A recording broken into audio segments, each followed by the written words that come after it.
We go back to that place, that dusty, cracked earth, rocky expanse with the large stone towers and cliff sides with this howling wind that has bits of dirt and little grasses and just a lot of dry debris flowing through the air. And we see Inari sitting cross-legged within this containment area, and that woman in the all black, very fitted suit and the half mask.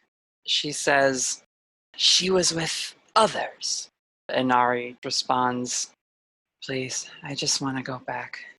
I don't know what else you want me to tell you." And the woman in the dark suit pounds on the barrier. "Focus! You will answer what I'm asking you." And we hear a third voice. This one has a bit of layer to it, where it's almost 3 or 4 or 5 voices all sort of talking in unison. "That's enough, Fallen. Let her go." And the woman in the black suit, with her fist on the barrier that's like crackling and sparking with energy because she's interacting with it, leans her head against this barrier. Shit. I was wondering when you'd show up and spoil the fun. And when she turns around, we see a tall figure wreathed in light with leaves swirling around them and the same antlers as what we described in one of Felicity's old visions, the face that you can't see because of the brightness. And this figure says, "Give me my daughter back, Azazel. You've had your grip on her long enough." And Inari, from within the magical barrier, weakly lifts her head and her eyes widen when she sees this figure approaching. She looks like she might burst into tears, and she can only barely choke out a single word in a whisper. "Mother." And the woman in the black suit says, "She's only answered a few of my questions." The figure doesn't really respond to that. They just sort of patiently wait. "Fine, take her." And she snaps her fingers and the field disappears. And Inari runs towards this figure away from Wrath. And as she runs, she from her human self at first, and then she's in her fox form. But this is not the form that the hunters fought. Inari is sleek and beautiful. Her expression lacks the malice and the hunger that her fox visage once contained. And she runs on all fours and leaps into the open arms of this figure and is welcomed into this embrace. And they both glow with this bright, warm light, and Inari vanishes into the figure, which then rises after being down on one knee. And Azazel is standing there with her hands on her hips, and the figure regards them. And so Wrath says, "Well, that's that. You can fuck off again now. I've got what I need." And she turns around. "I know where she's hiding." The world is full of wonders. Magic is hidden in small moments. And monsters could be hiding just out of sight. But if you're looking to find them, adventure is waiting to happen. You never know who you'll meet along the way. We are the Storyteller Squad.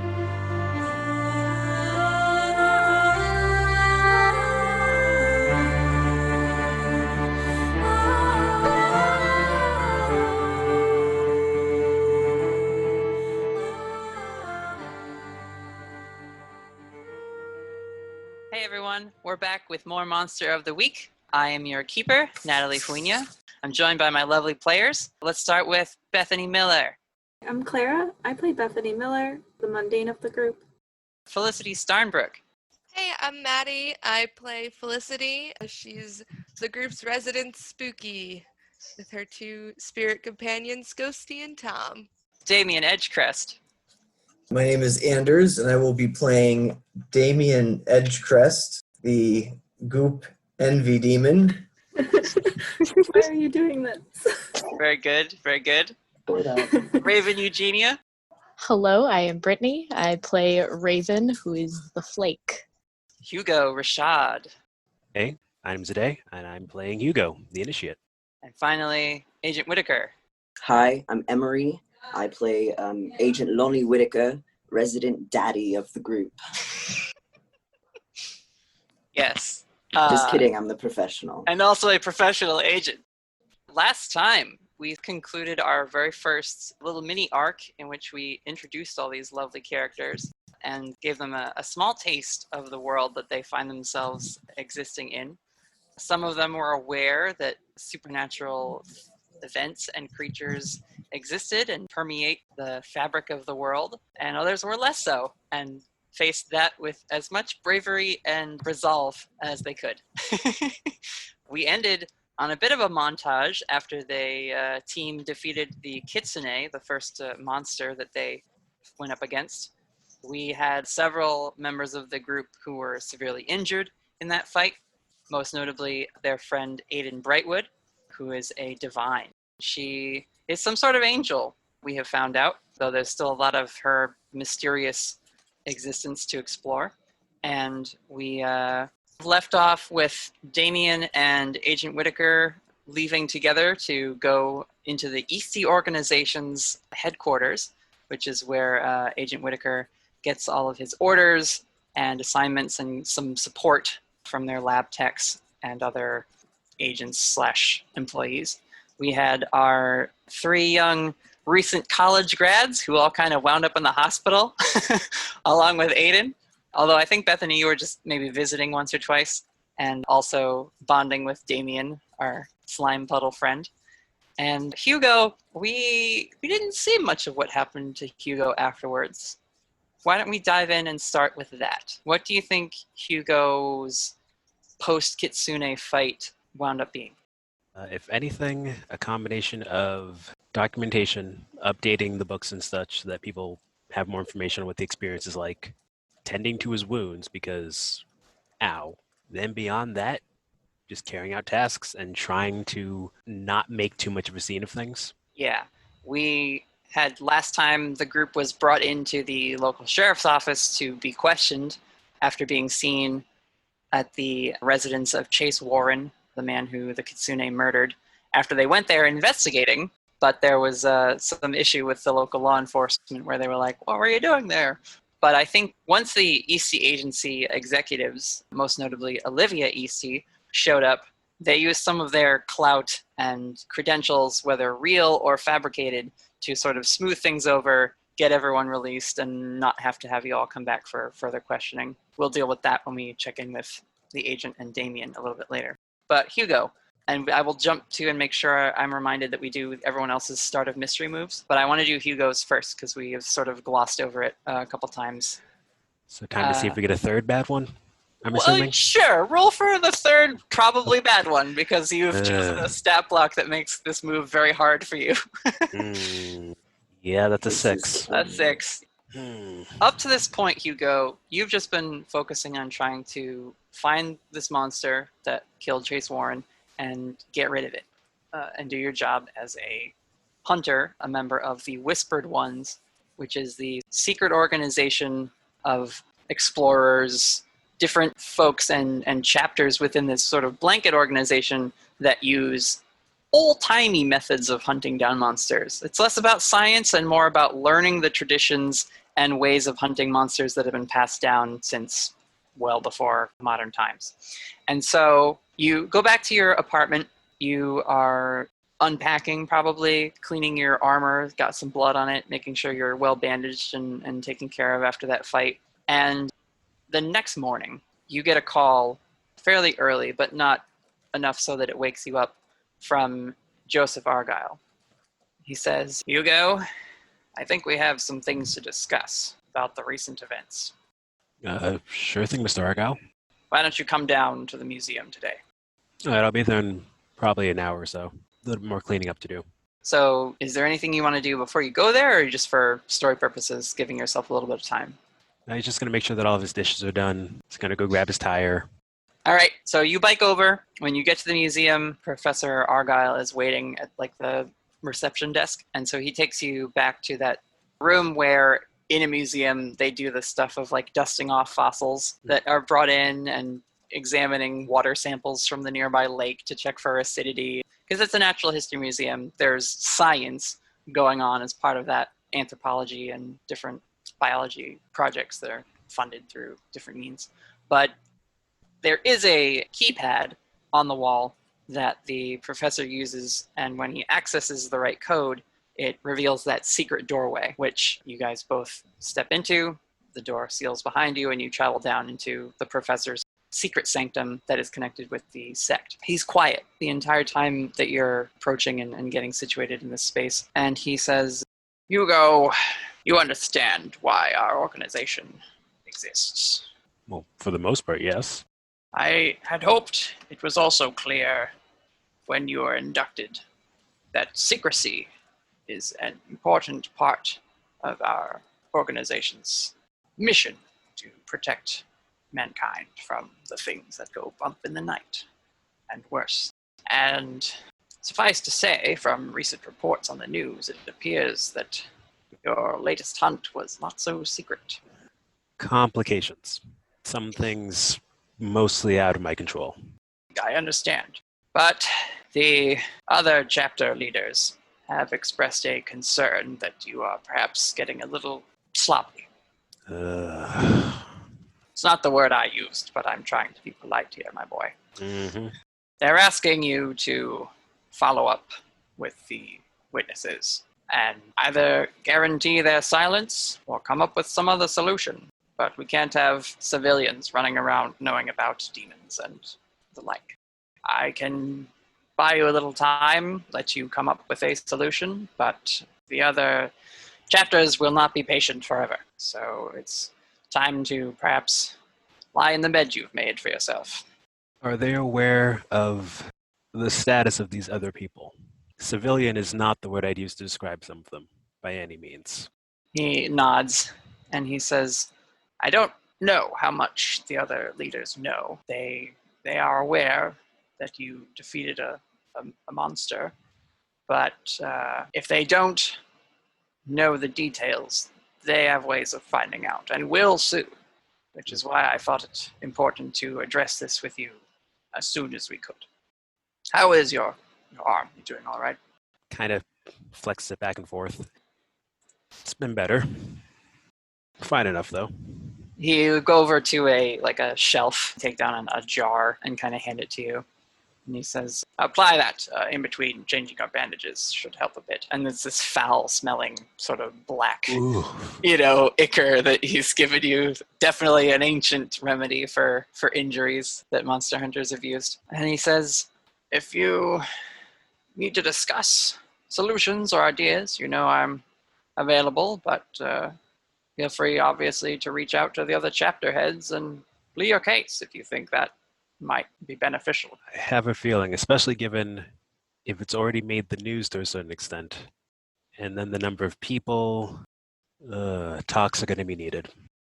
I would do your best to, we just will say that we probably shouldn't broadcast your alliance with your neighbor. Fair. He says, I'm still poring over the texts to deal with that. And it's been months since you discovered her. I haven't found anything, and I'm sure you're continuing your research as well. But until we know why she is here, I think it's best to just keep that our chapter's little secret. Every chapter has to have something. Yes, as is the case. I'm sure the other mentors and their initiates are keeping things from us, but that is how the sects have survived. When no one knows everything, it's a lot harder for betrayals and uprisings to wipe us out entirely. Not that I'm suspecting any of the other groups from this sort of behavior, but it has happened in the past. There are indications of things like this happening, and we just want to smooth things over, make sure that doesn't come to that. I can deal with the squabblings of the instructors, but so long as everyone is doing their part, I think we'll be all right. I'll make note of it. You are not in good standing with your sect. Good to know. Which should solve the problem for a little bit of time.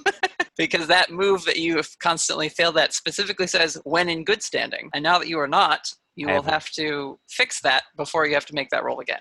And I also have a -1 ongoing. I guess so. Just like in general to everything? In general to In general everything? to everything. Yep. Wow. Okay. Seems a little harsh. Let It's a the little fun harsh. begin.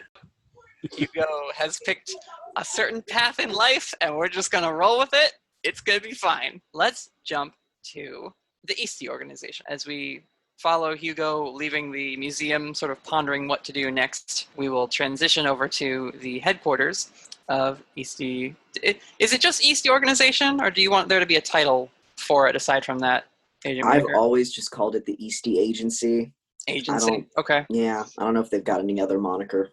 Yeah, I like agency. It's a little shorter, less of a mouthful to say. Yeah, the EA. The new EA. Yeah. I like that. How do you envision the headquarters being structured? Is it sort of a thing where they have like a front where it's like a business building and then underneath is the compound of, monstrous research and such? Or is it sort of just a lot of forward security, and so when you actually get to the building, you've already been vetted several times? I think it really depends because my vision is they have offices all over the country. Like they're a cross America sort of organization. So it really depends on where you're going. I think for one of their more important headquarters where they're doing like actual research as opposed to just, sending a couple field agents out to investigate stuff. Mm-hmm. When they're doing like the science and stuff, yeah, definitely. Big building, and then there's like you got to go through some security stuff if you're actually going to get to the real stuff. Okay, then I think you probably, after this whole fiasco with the Kitsune and what you also discovered along the way, that you probably went to the nearest main research building, and it's probably where you're like stationed out of, and then they send you in your little mobile trailer to go actually investigate happenings within the immediate counties. But I'm going to put that building in Portland. Nice. I love Portland. Yeah. Which sort of gives Agent Whittaker an urban center to go to and check out and have ties to further on, which we can explore, and I have ideas about. So we pick up there. Let's say it's you and Damien. You're pulling up in your pickup truck, and it's your first time heading in. Oh boy, oh boy, oh boy, oh boy, oh boy. How often have you come here? A lot. Countless times. This is where I work out of. Damien, I'm going to need you to keep it cool in there. Yeah, I know. I got to be a good agent. Yes, and also, don't forget, you are a demon. And I'm going to be honest, we've never exactly had a demon on the premises as far as I am aware. And I don't know what the protocol is for that one. I'm going to be completely honest with you. Time out. Are they going to be jerks about this whole thing? No. Well, we'll see. I think it will be fine. Olivia Eastey is an incredibly patient woman who is very understanding of situations. He's just watching Damien copy all his motions. Yeah. I suppose there's only one way to find out. I think approaching the situation as honestly as possible can only be beneficial to us in the long run. Okay. Let's go. Beep. You slide your card on the parking pass thing, whatever. You drive in, you park, you start entering the building proper. When you get to the check-in, lobby, you show your badge. The woman at the desk says, "Welcome back, Agent Whittaker. And your guest is?" This is Damien Edgecrest. I'm here to see Olivia Eastey about him. She checks her little laptop. She says, yes, she's been waiting for you. Thank you, Susie. Susie, we will write that down. Put it in the character names. She's quite important. Susie, the Eastey Organization receptionist. When you make your way down the halls, there are lots of people bustling about. There are other agents that maybe you know and have worked on cases. That's one thing I actually want to ask you. Has Whittaker... He's been with the agency a while, but has he ever partnered with anyone before, or is he more of a loner? What's his style? He's usually more of a loner at this point in his life. He does work with people and he is happy to work with them, but he tends to gravitate more towards jobs that are solo missions, solo investigations. You can tell he's kind of he likes the long drives alone kind of thing. Does he have friends within the organization? Yes. Aside from Susie? Yes. He does. Okay. People would recognize him. He's friendly with everyone. So yeah, we'll say a couple agents are like sort of exchanging notes and evidence and like trading papers back and forth. But when they see you approaching, they say, "Oh, Lonnie, good to see you back." And they kind of wave. One of them is like, "Heard about the most recent encounter? Pushing the edge of secret organization, aren't we?" Yeah, a little bit. Things got a little out of hand. Listen, man, you don't want to be face to face with a kitsune. It's dangerous business. And they kind of just give like a, "Whoa, yeah, sounds awful." And then the other one, shorter guy, says, "Who's your friend?" This is a potential new recruit. And they kind of give each other a look, give you a look, and then they both look at Damien, and they just say, "Good luck," like in unison. Mm-hmm. And so you continue past. Again, there are some lab techs that kind of give you a nod or whatever as you go. But eventually you make it up to Olivia Eastey's office. She's on the 12th floor of the building. And it's one of those, like, you go through several glass doors before you get to, like, the oak doors of her office. Sure. Sort of a slow transition from very modern high-tech office building to sort of a more Victorian-themed, grander-looking office space. And she is there, behind her desk, on her desktop. "Ah, Agent, please have a seat." "And you are." And she, like, gets up from behind the desk and comes over to shake your hand, Damien. Damien Edgecrest. I'm a potential new recruit. "A pleasure, I'm sure. Why don't you have a seat as well?" And so she'll go back behind the desk, pull up the papers, which are clearly the printed version of the report you emailed immediately as soon as things were settled and cleared up. And she says, "So, Agent Whittaker, quite an eventful couple of days you've had, isn't it?" It's certainly been a little bit more than what I'm usually used to. Yeah. "You, Mr. Edgecrest, quite eventful for you as well, I believe." Yeah, I hadn't seen a kitsune before or been in a building like this before, or the van or the trailer. This is all really fantastic. I'm excited. I want to be an agent. I like the suits. I like the look. I like hunting monsters. I'm on board 115%. "Well, we haven't in a while, but there is protocol for employing any non-human agents as part of the agency." And when she says that, she also presses a button on her desk, and the like shades of the room kind of and close and get a little darker, and like the room lighting lights up a little more. "Cards on the table, gentlemen. We have a demon here looking for employment in our organization who is there to prevent the existence of his very kind." And she looks at you, Lonnie, and she says, "What is your relationship with this Mr. Edgecrest?" We're friends. Well, that's She raises an eyebrow. We're acquaintances, and Mr. Edgecrest was, dare I say, instrumental in the taking down of the kitsune and helping keep it from attacking again and alerting even more of the public to its presence. He's too much. He's too kind. Lonnie was instrumental in the fight against the kitsune. I admit, I was absolutely on my guard the first time I realized what he was as well. I completely admit it. But he heals people.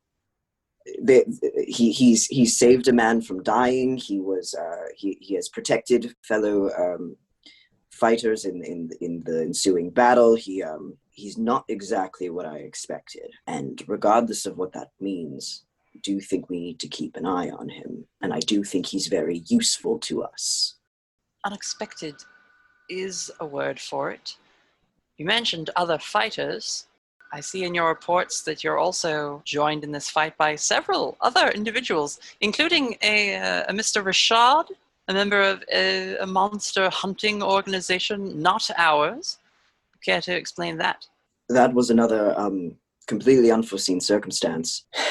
Rashad turned up about as soon as I did. He was at the scene of the crime. He appeared in the house where the kitsune first made its appearance to me. And he is a magic user, and there seems to be some sort of group that he responds to, and I was very much hoping that we could try to ally with them and see what information they could provide to us and what information we could give to them. They seem a little more localized. Their presence in the area might... nods and kind of stands and goes over to a bookcase and just sort of like runs her fingers along it as she's like talking aloud, brainstorming with you. We have had agents encounter members of secret organizations in the past. You yourself access the supernatural black market here in Portland throughout your time with us. The idea of working with foreign forces in this endeavor that we have undertaken is not strange to the organization, nor myself. And she pulls her finger away, does the check for dust thing, and then turns around again. And she says, never before, however, have we employed a creature from the denizens, the depths of that dark shadowed place from which we all pray and hope to never be sent. Mr. Edgecrest, could you please explain your purpose for being here on Earth in so many words? I want things. That's what I do. I want what other people have. And my employers originally, they had some things that I wanted, and I was supposed to want other things, but I didn't. So not quite as welcome back there anymore, but I really preferred Earth anyway. You guys just have so many things. How do you get an agency? Exactly. How does that work? Sorry, it was about me. I want what other people have, and humans just have so many more fun, exciting things. And yeah, all the cool things in the underworld are powerful and whatnot, but the more I see you guys, the more I want what you all have. She nods and looks at you, Damien. She says, the East organization, to answer your question, has been part of my family for generations, as far back as the founding of this fine country. However, and she kind of rubs her temple a little bit, I would say at the very least, we will need to run some tests. You provide us with an extraordinary opportunity for research, and also a greater understanding could be potentially acquired about your kind if you allow our scientists to examine you. If you would acquiesce to this sort of request, I can try and put in a word with my co-executives and see what we can do about giving you a asylum, shall we call it. I don't know. I don't know if I've ever really seen someone have tests really get run on them. For what it's worth, Mr. Edgecrest, all prospective agents do have to go through a physical examination. Yours would just be more science-based. I want the physical examination. She looks at you, Agent Whittaker, and then her eyes have that moment of oh, I see. That's how this thing works. You get the sense that she has finally understood how to get Damien to do what she wants. Yes, Mr. Edgecrest, come with me and I will show you and tell you about all of the various blood tests that we have our agents go through before hiring. And she ushers you towards the door. Damien, just wait over by the elevator for a moment, would you? And she turns around and looks at Agent Whittaker with the door slightly closed behind her. And she says to you, I want you on him at all times, Agent. Yes, okay. Of course. Find out everything you can. To be fair, he does not seem the informed sort of demon, but just by being who and what he is, by nature of his very being, he may have information about our opponents on the other side. And she says in a much lower whisper, do you think you can trust him?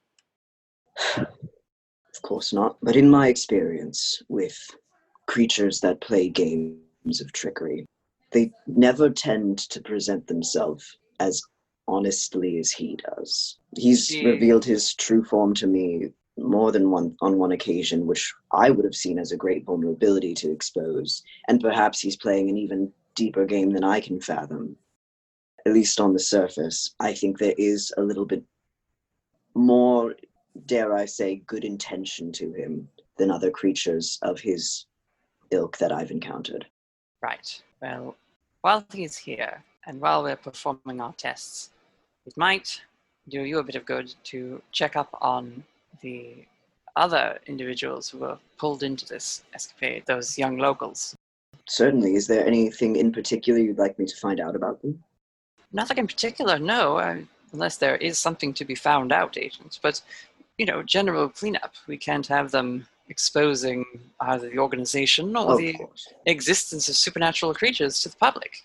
As we know, that would lead to chaos and panic. whatever you can do to ensure their cooperation.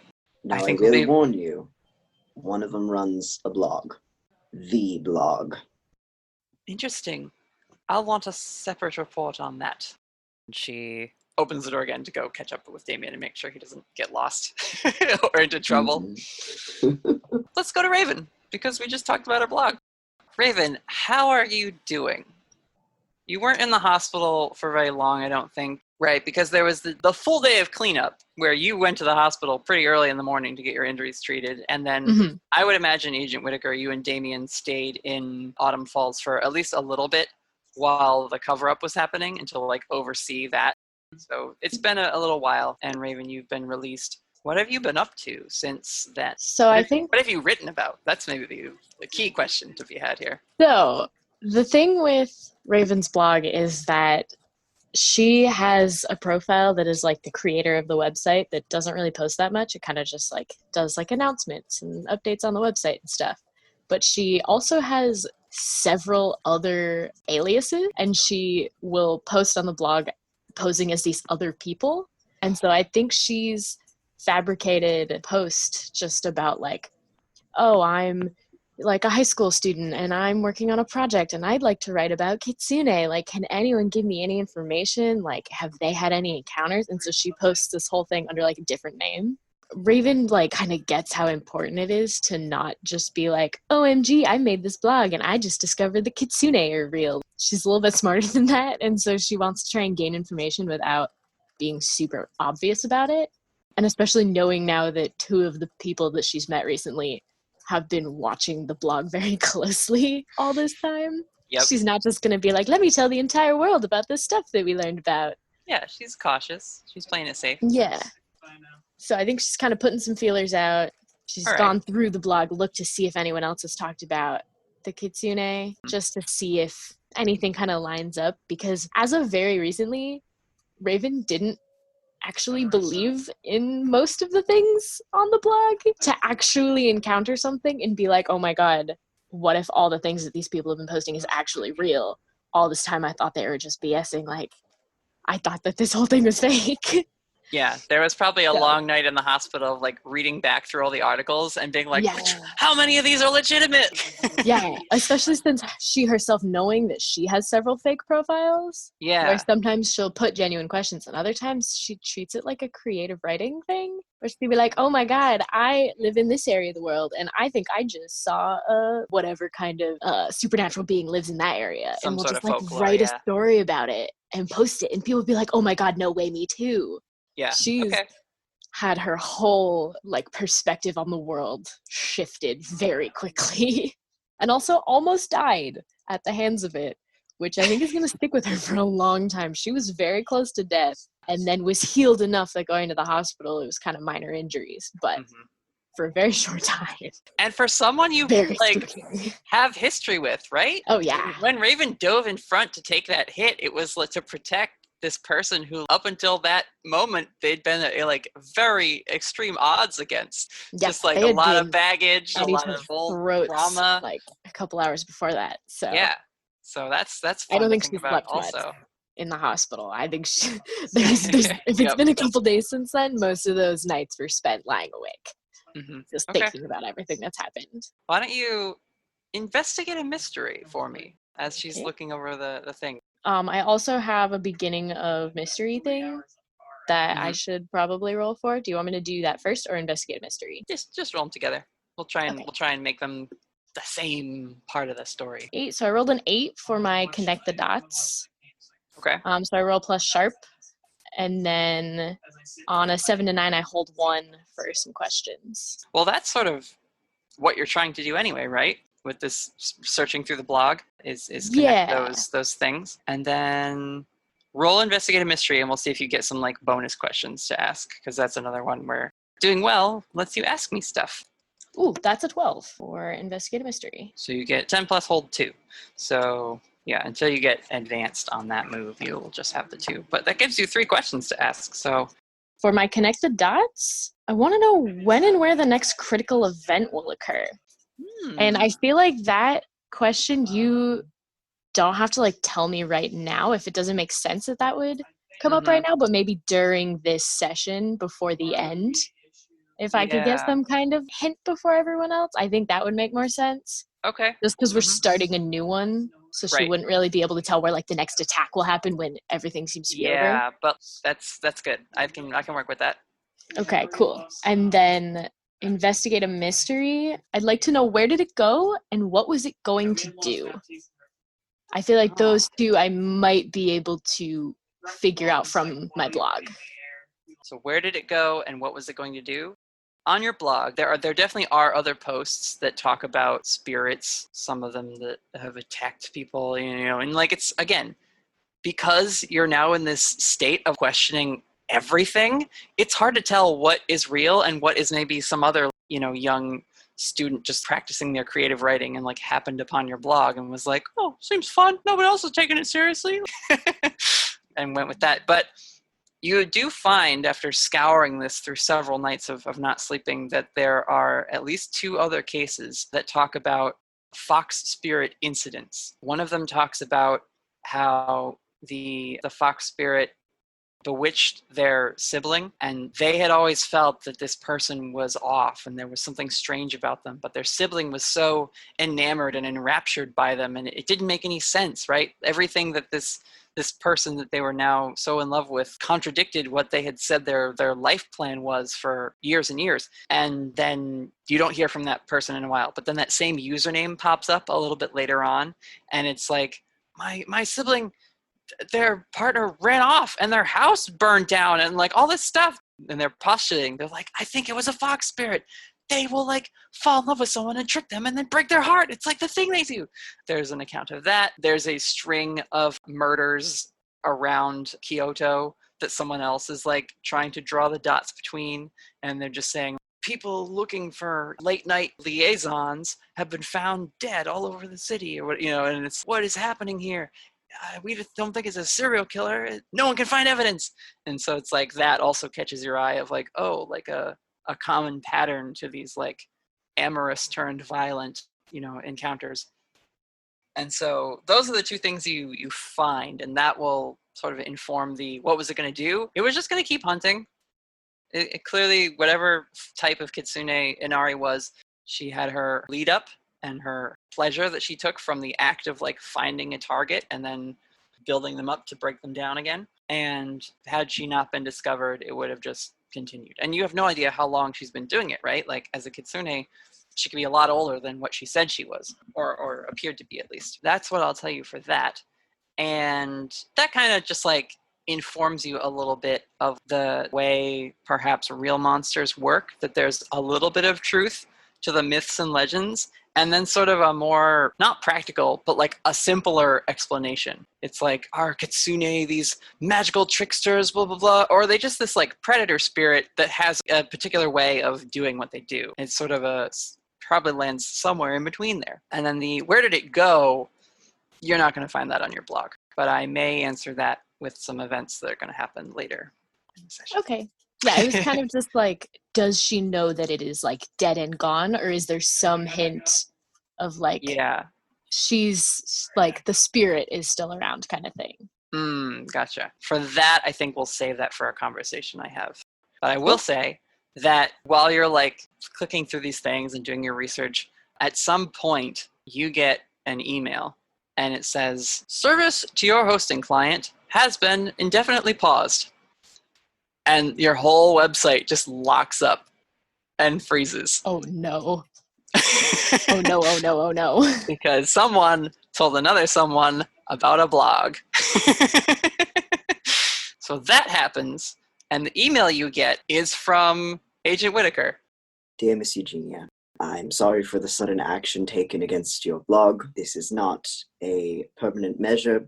This is simply a safety measure that we are employing for the time being in order to restrict the spread of potentially dangerous information to the public. I'm sure your website will be restored in a timely manner. Please don't tell anyone about the kitsune. I feel like the last line is just by itself, right before, like, sincerely Agent Whittaker.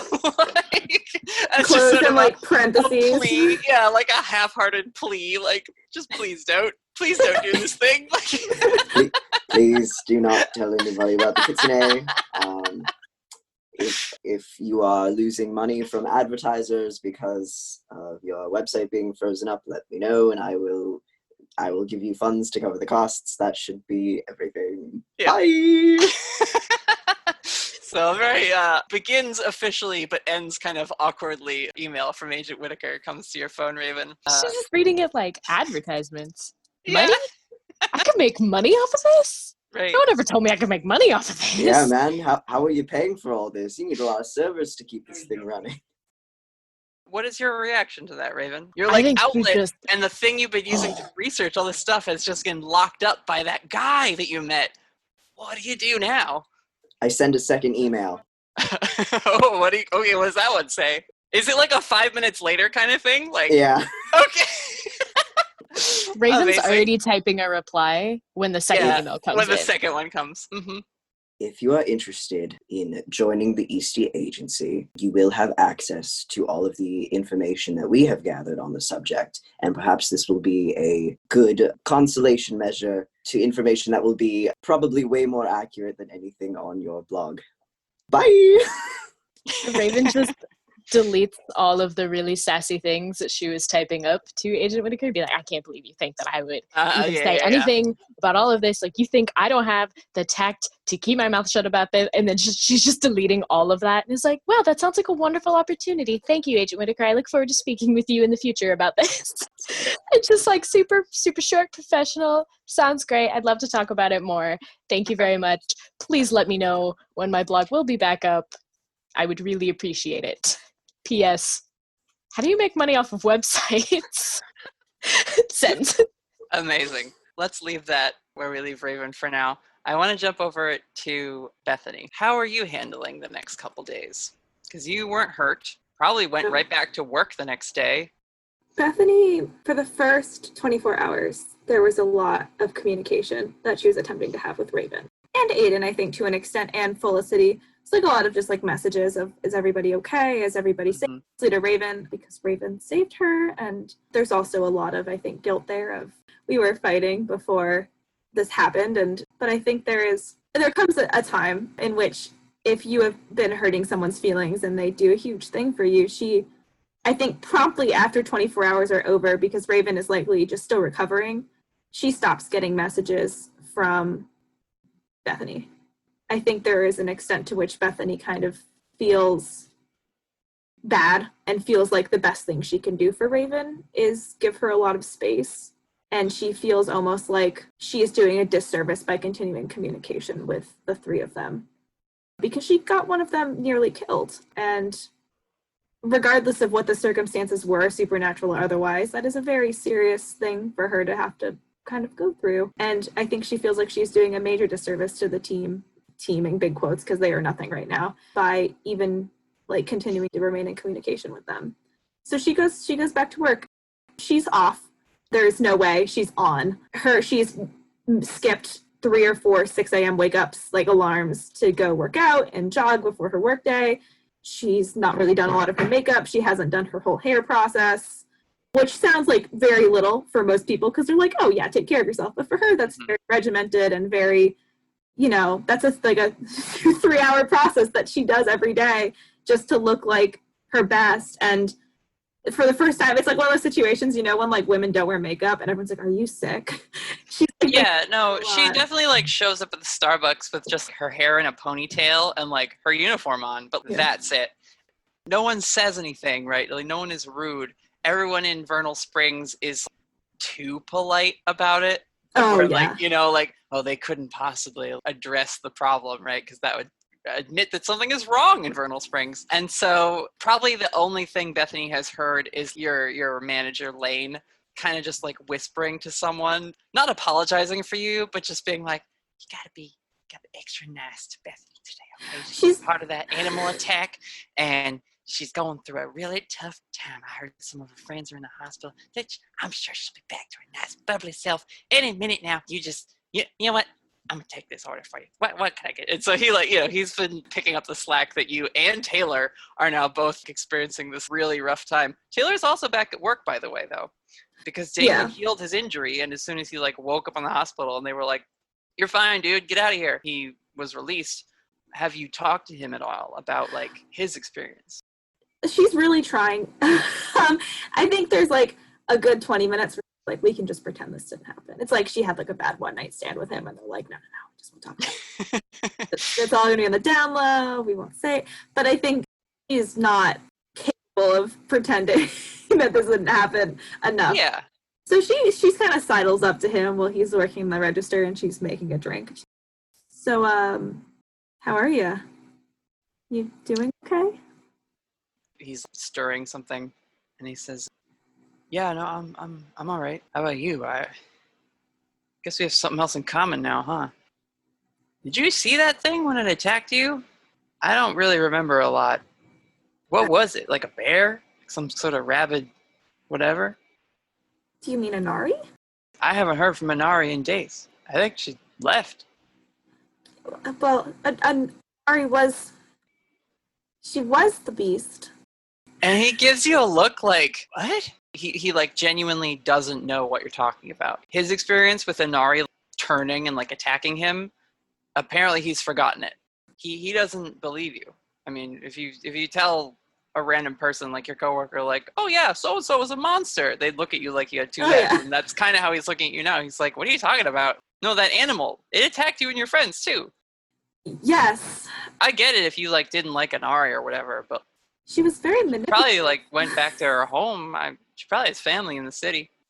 Do you think it's weird that she hasn't called or texted you since I was attacked by this animal? It's just a weird kind of up, don't you think? She's like trying like a different tactic. Yeah, and he's like, I don't know. I mean, she wasn't my girlfriend. That's good. I was a little worried that was what was happening. And he says, "No, come on, Bethany. The code, the bro code. You can't hook up with your ex's, posthumous girlfriend. Whatever. That's not cool." Yeah, I'm glad you're okay. Just stay safe. Stay well. You never know when your last conversation with someone you care about can be interrupted by the mangled, horrific jaws of death itself, the gruesome teeth of loss. He kind of, like, as you're sort of having this awkward, dark trail off, kind of just like, Lane? Oh, yeah, Taylor? What do you need? I'm going to go on break. You see him, like, fiddling for his pouch and kit. Yeah, she pulls out the Starbucks card, because I don't think I ever got... Did I ever give that to him? I think you gave him one. I'll give him the other. Hey, I'm sorry about being a weirdo. I had to him. I'm like, can you save a blunt for me? He's like, I'll get you after our shift is done. She looks, I think, for the first time Taylor's ever seen her, a mess. He definitely picked up that you were having a rough time after the animal attack also.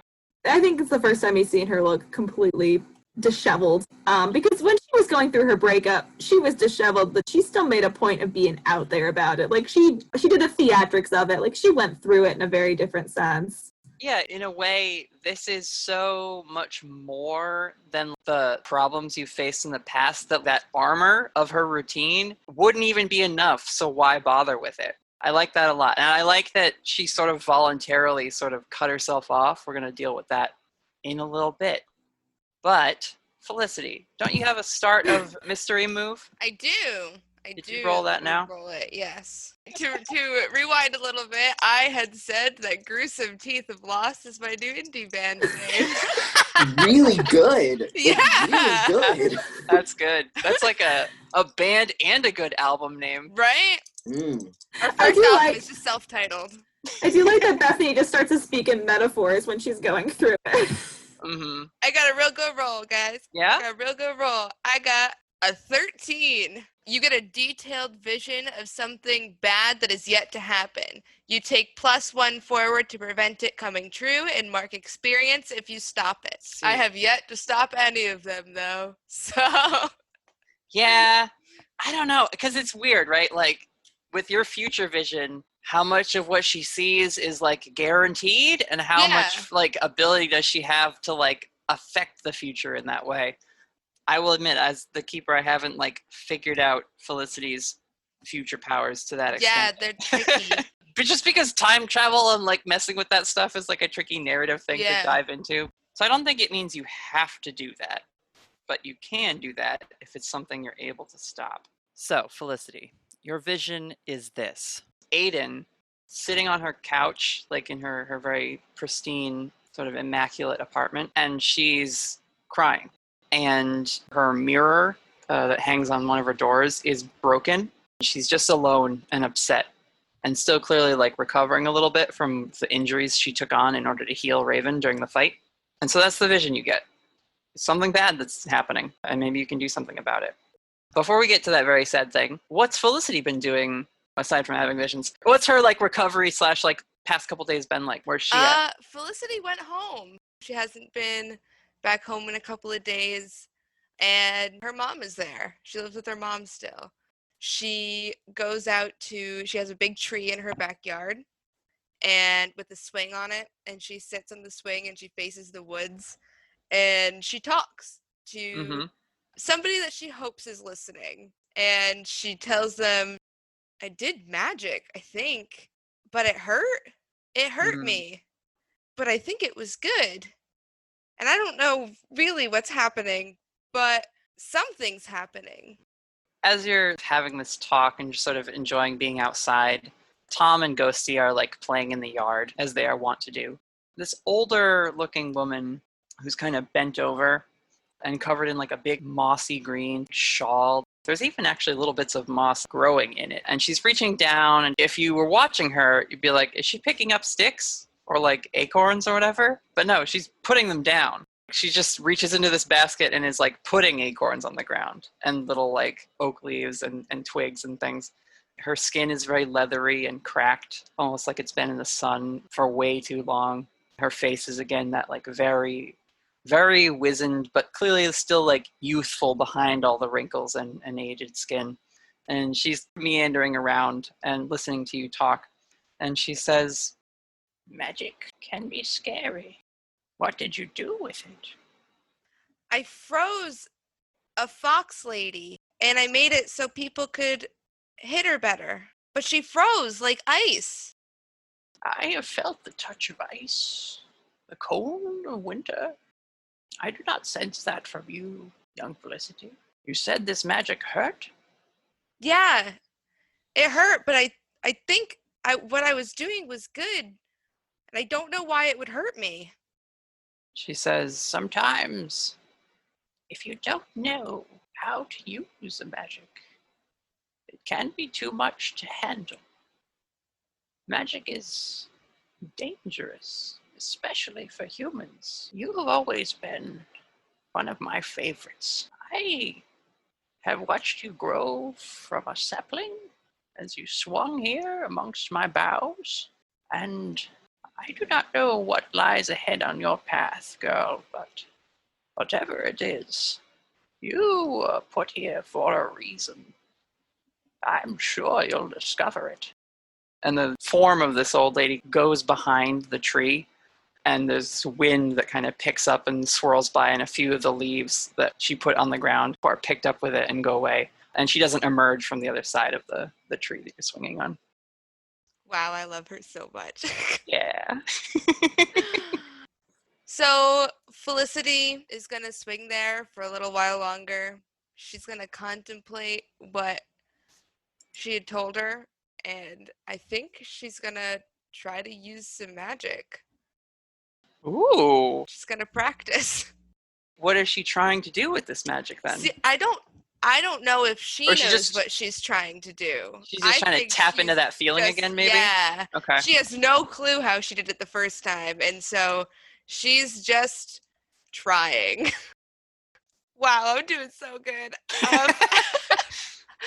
14! Holy cow, what? All right. I rolled 2 6s. Nice. Hugo needs some of that. How could you steal that from him? Sending Hugo some good vibes, please. Sending him good vibes. Here you go, Hugo. Damn. All right. As she sits on the swing, that wind that was like going by is still there. And her hair's blowing a little bit. And you just sort of sit quietly and reach out and you're letting your mind wander and grasp at feelings and sensations that come and go. And there's that moment where your eyes are closed and it's dark, but because your eyes are closed so tight, they kind of burn with that brightness behind them. She feels that as she tries to focus even harder. And you open your eyes, and Ghosty and Tom, as they're scampering through the grass, are moving in extreme slow motion. The leaves in the air are just sort of stuck as they very gradually drift past you. And your own hair actually, almost as if it's underwater with the breeze and moving with that slow flow. And you see this rock that Ghosty is headed towards, and he's definitely going to trip over it. What do you do? I'm going to move the rock. Okay. You go over, you pick up the rock. Am I moving at regular speed? You are, yeah. Your hair still has kind of a delay, but you yourself are able to move as much as you want. Cool, yeah, I'm going to pick up the rock. You pick up that rock, you take it out of the equation, and then everything speeds up, and you are back on the seat, back on the swing, holding the rock, and Ghosty just kind of scampers along, doesn't trip over it or anything like that, and you've tapped into something yet again.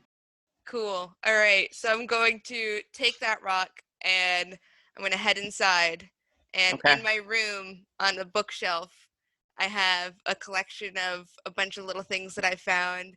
I have some acorns that the tree spirit has given me. I have some little bones and little things that I found outside. And I take that rock and I just put it right in the middle. When you set the rock down on that shelf of things, that's when you get your vision of Aidan. Cool. And your eyes do that. Your eyes do that flash where they turn completely white and have little crackles of energy on the side. You see this scene, and then you out of it, and you're just oh no. Because you haven't heard from her, or really anybody since you got back from the hospital. Raven hasn't really reached out. Bethany was texting you, but then stopped. And Aidan hasn't talked to you at all, aside from waving goodbye when you were leaving the hospital room. After I got this vision, I am gonna text Bethany. We need to go see Aidan. No questions. Let's go. I text back, I'm on shift. Too bad.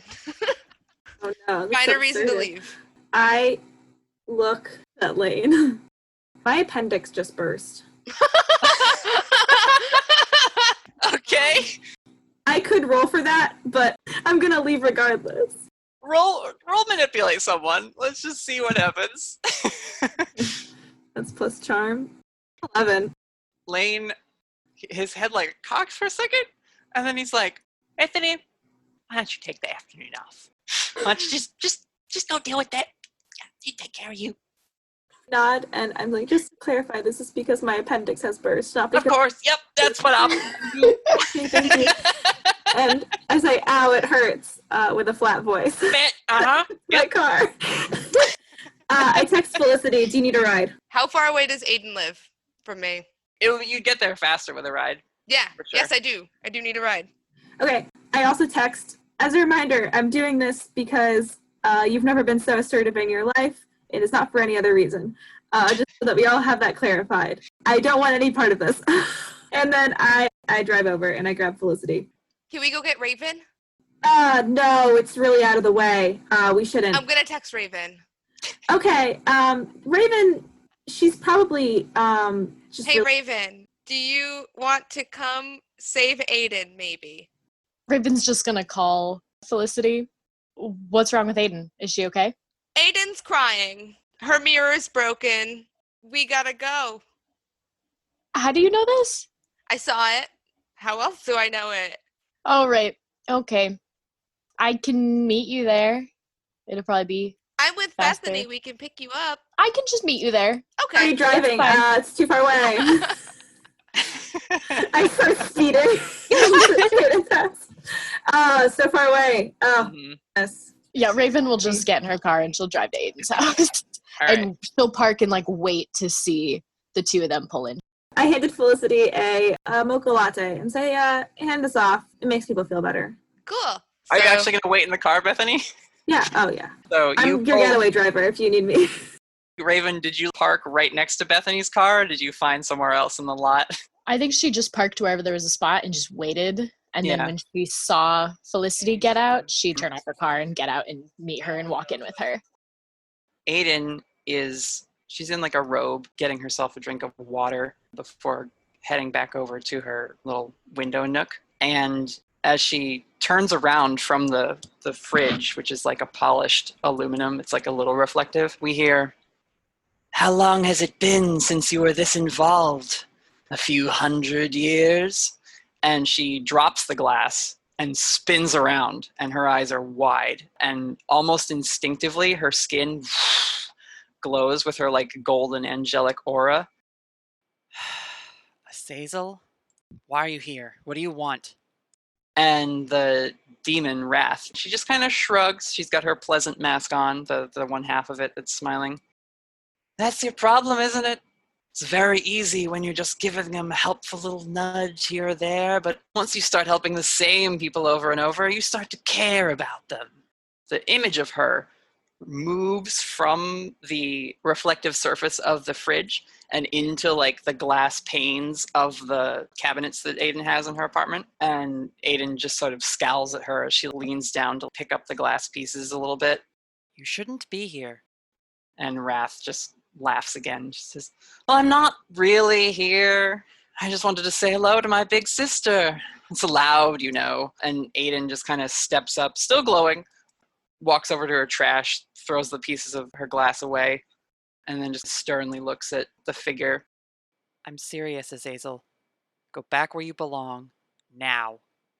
And Wrath does like a pouty face almost and jumps, and her figure now appears again in a mirror across the room, because Aidan has that sort of like open plan. So like from the kitchen, now she's walked into the reflection of the mirror that's in the living room. "All right, no need to get upset. We wouldn't want you breaking the truce after all these years, would we? Wouldn't you just love to lay in a little on poor little Azazel? Really show me how wrong I've been all this time. Teach me a lesson. You're really something, the way you can keep it all bottled up like that." And Aidan is like visibly getting angry and kind of striding over to the mirror. And Wrath continues, "I was never any good at that, and I don't think I'll start now." And Aidan punches the mirror and it breaks. "What is that supposed to mean, Azazel? Azazel?" And they're gone. Wrath is not anywhere in the reflective anymore. Aidan just looks a little panicky and her hand is shaking. It's not like bleeding or anything, but she's now looking at the mirror and her reflection is all sort of distorted by the cracks in it. And she walks backwards and slumps onto the couch, is about to put her head in her hands when there's the knock on the door. "Hello?" And she perks up again and, "Coming?" And so she comes over to the door and opens it, and she's like surprised, and she's got like a little wetness in her eyes, but she's not been crying. And she just says, "Oh, hi." "Hi, so I saw you were sad, so I brought you this coffee drink. How's your mirror?" And she glances back at her mirror as she's taking the drink from you, Felicity. And when she turns back to you, she has this expression on her face like there's something about you she's trying to understand or make sense of and can't quite put into words. "Thank you for coming. Come in, please." And just sort of like let both of you come into her apartment. Don't worry about the mirror. It's nothing. So Bethany's outside, but I just wanted you to know that she's here too, but she decided that she wanted to keep her car safe. That's what she told me. So if you need her for any reason, how's your coffee drink? She just sort of sips it and it's good. That's good. Thank you. Doesn't Aidan not really consume food? Yes. So she's probably like, human food, thank you. She like spits it out later, like. Well, no, she's drinking it. It doesn't seem to like bother her really. She doesn't need it to sustain herself, but she's probably like, meh.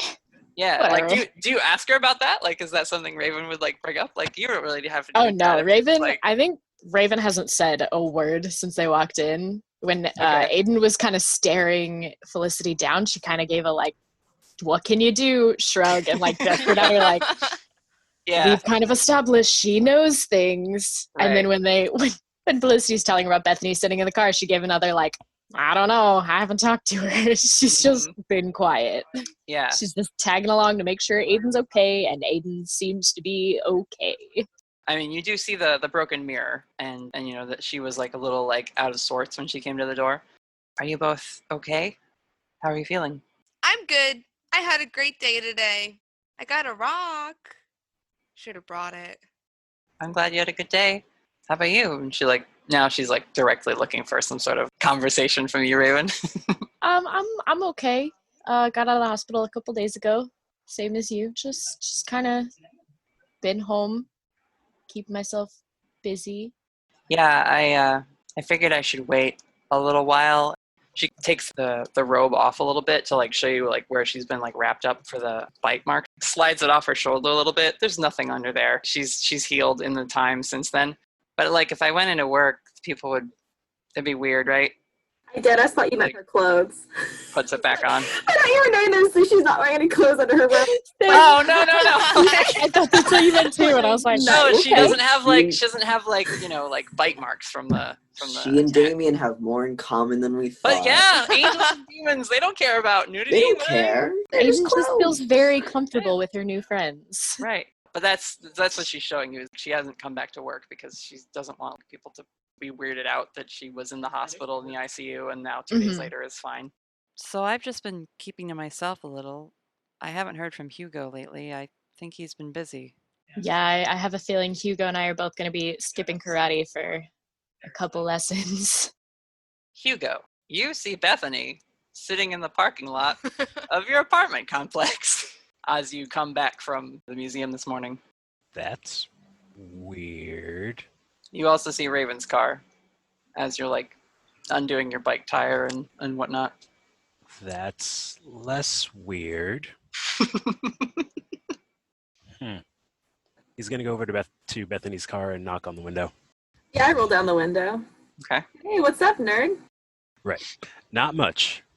Library guy, right? Or museum guy? I don't remember. Museum. Yeah. It's like the same thing. They're like libraries for things. Generally. What? Why are you creeping around the parking lot? Okay, creeping's a strong word. Especially for someone who takes the tire off his bike. That seems like a thing someone who does a lot of creeping would do. That's exactly why I'm saying why are you creeping around the parking lot. People usually don't idle their cars around here. Look, Felicity needed a ride or something because Raven got hurt or something. Not Raven, sorry, Aidan. Raven's also hurt. She's been hurt this whole time too. How long does it take someone to get out of hospital if they were in the jaws of a giant fox? Anyway, so I'm here. I dropped them off, and I'm here in case things blow up and they need to get away. At that, Hugo's literally just going to look at the ground and go, okay. What are you doing here, nerd? I mean, I know you live here, but like... I'm going home. No, what's the scoop with you? You like do what the guy who tries to charge like the Yeetie, what is it, Yeetie organization? Yeah. You do what they do, but you're like, you do something different. Your whole deal. I thought you were a nerd. I have no idea what you're talking about. You have a book. Are you just like a nerd? Like. So at that, Hugo's gonna lean in close, so his face is literally almost into the door. You didn't see anything. You are not going to tell anyone that you saw anything. I know you're probably into me because I'm great. I don't know. I saw some weird shit, and I'm just gonna keep asking about. I don't want to say much. Look. For your safety. I'm just a nerd about monsters. That's fine. Is that your thing? You ever seen the movie Holes? Is that the one about the guy who goes to prison? It's like a teen novel. Yeah, and they're digging all those holes. You're digging a pretty deep hole. Oh! And for your safety, I need you to stop digging. What exactly would happen if I didn't? I'm curious. Hugo, this might not be the conversation you want to have in a parking lot. At that, he's literally going to just take his tire and go. You gonna follow him, Bethany? Yeah. My car, and I walk after him. No, I don't know. Look, I have had exactly 3 conversations with you. You sit and you listen every time we're all talking a lot. And I talk more than you. Shouldn't be because I'm not a nerd. I don't know shit about this. And somehow I've had more to say on the subject. What are you listening for? I'm following.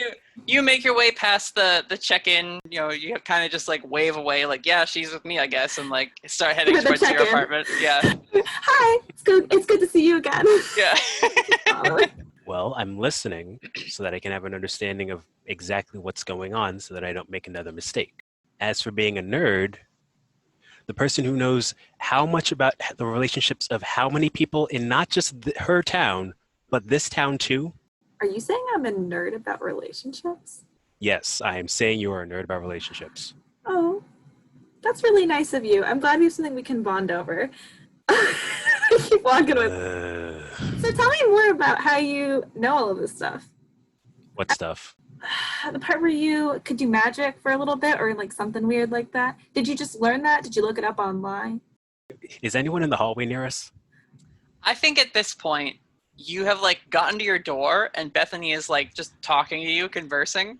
And the other two of you, plus Aidan, who are sitting in her apartment, because you're obviously right next door, they just hear Bethany coming. Like, how could you not? Right? And she's talking, and you hear like the keys on the door in the next door apartment. Raven sniffs the air and goes, Bethany's coming. Yeah. I could smell her Chanel perfume from a mile away. Yeah, Aidan is just kind of like, and that would be Hugo coming home.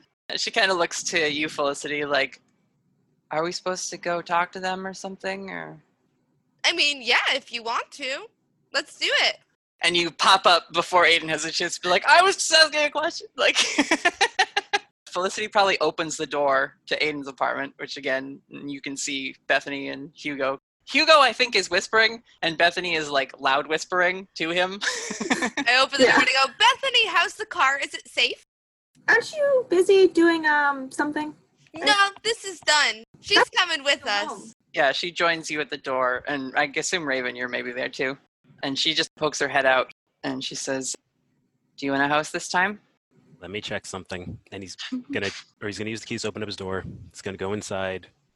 He's going to make sure that his closet is closed, and then he's going to... The one with all the weapons and armor in it? the things and stuff. Come on in. This isn't how I wanted this to go. Bethany, Raven's here. You guys have to awkwardly now file into Hugo's apartment.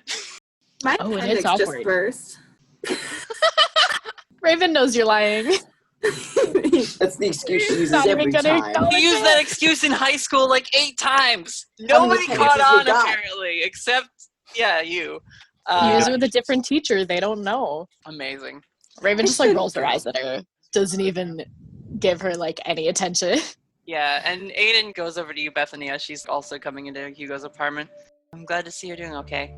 And just like goes into the room. The perfect response when someone says their appendix has burst. Aidan can tell. She can tell when someone's lying. Like, I feel like Aidan can also tell when someone's appendix is burst. She's been around a while. She probably knows that, like, if your appendix is burst on the ground, like, you can't stand up. No, she knows what appendixes are. Hello again, adventurers. Looks like our heroes are facing a most dangerous beast in this episode, the awkward social interaction. If we were an anime, there'd be lots of little sweat drops hovering above their heads. Luckily for our heroes, this week's sponsor can save them from nervous sweat smelliness, because it's Mage Armor Soap Company. And if you're in need of a soap to leave you feeling refreshed, then look no further, friends. With their unique fantasy-inspired scents, like Dwarven Hearth, that's tobacco, bourbon, and bergamot, or Dryad Hollow, clover, amber, and pear, you can leave behind the generic scents of mainstream distributors. And thanks to the priority they place on ingredients, you can rest assured you're buying a carefully curated and quality soap product, free of chemicals and filler that can actually hurt your skin. You can find more information by looking up at Mage Armor Soap Co. That's Mage Armor Soap Co. on Facebook or Instagram. Or check out their online shop. Visit magearmorsoapco.com. You can save 15% on all orders when you use the code StorySquad at checkout. Once more, that's magearmorsoapco.com and use the code StorySquad. I also want to mention, if we haven't expressed it enough, these ad spots are really important for the show. They're helping us cover the cost of hosting the podcast, and hopefully down the line it will pay for things like the background music we commissioned this week. So look forward to that. We're very excited about it. Every bit of support we receive during these first handful of episodes will help us improve the show over time. Plus, I genuinely hope that you'll check out some of the businesses we advertise for. They've all been friends from our communities so far. Heck, I designed the logo for Mage Armor Soap Company. So, until we get hella popular and start telling you about meal delivery services or fancy linen products every week, please don't hesitate to reach out if you have something you want to advertise with us or know someone who might. You can find and get in touch with us on the Storyteller Squad Facebook page, where we've been sharing character art of the hunters and reminders every time an episode goes out. Or you can email us directly at thestorytellersquad@gmail.com. Thanks again, adventurers. Let's get back to the action.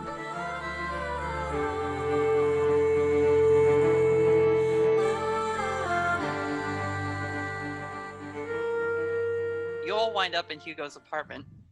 You want to describe it for us, Hugo? I know we gave like a quick description before, but that was before we decided that you live in the same complex as Aidan.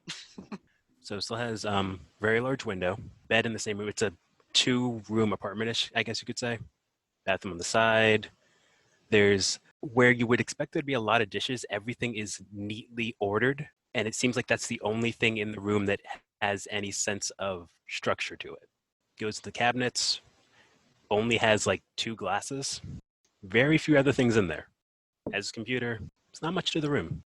Yeah, I was hoping there'd be like symbols on the walls, a glowing candle floating in the corner. Oh, I was hoping for so much cool shit. Bethany. You need the third eye for that one.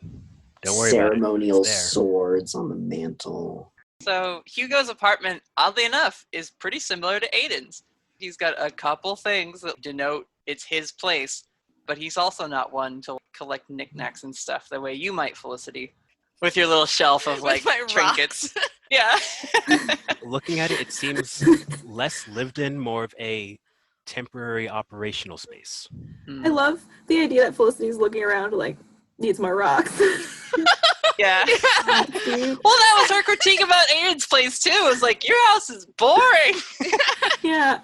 Bethany looks around and she's like, so I take it you just never intend to have guests over, you or Aidan. Is this the theme of the apartment space, or just you two got unlucky? What's going on here? Are you allowed to decorate? If you are, I And- have plenty that I can bring you. Plenty of what? Decorations! I have a lot of posters for my Matt Damon phase that if you're into him, I can kind of paste them on there. I have some drawings I've done.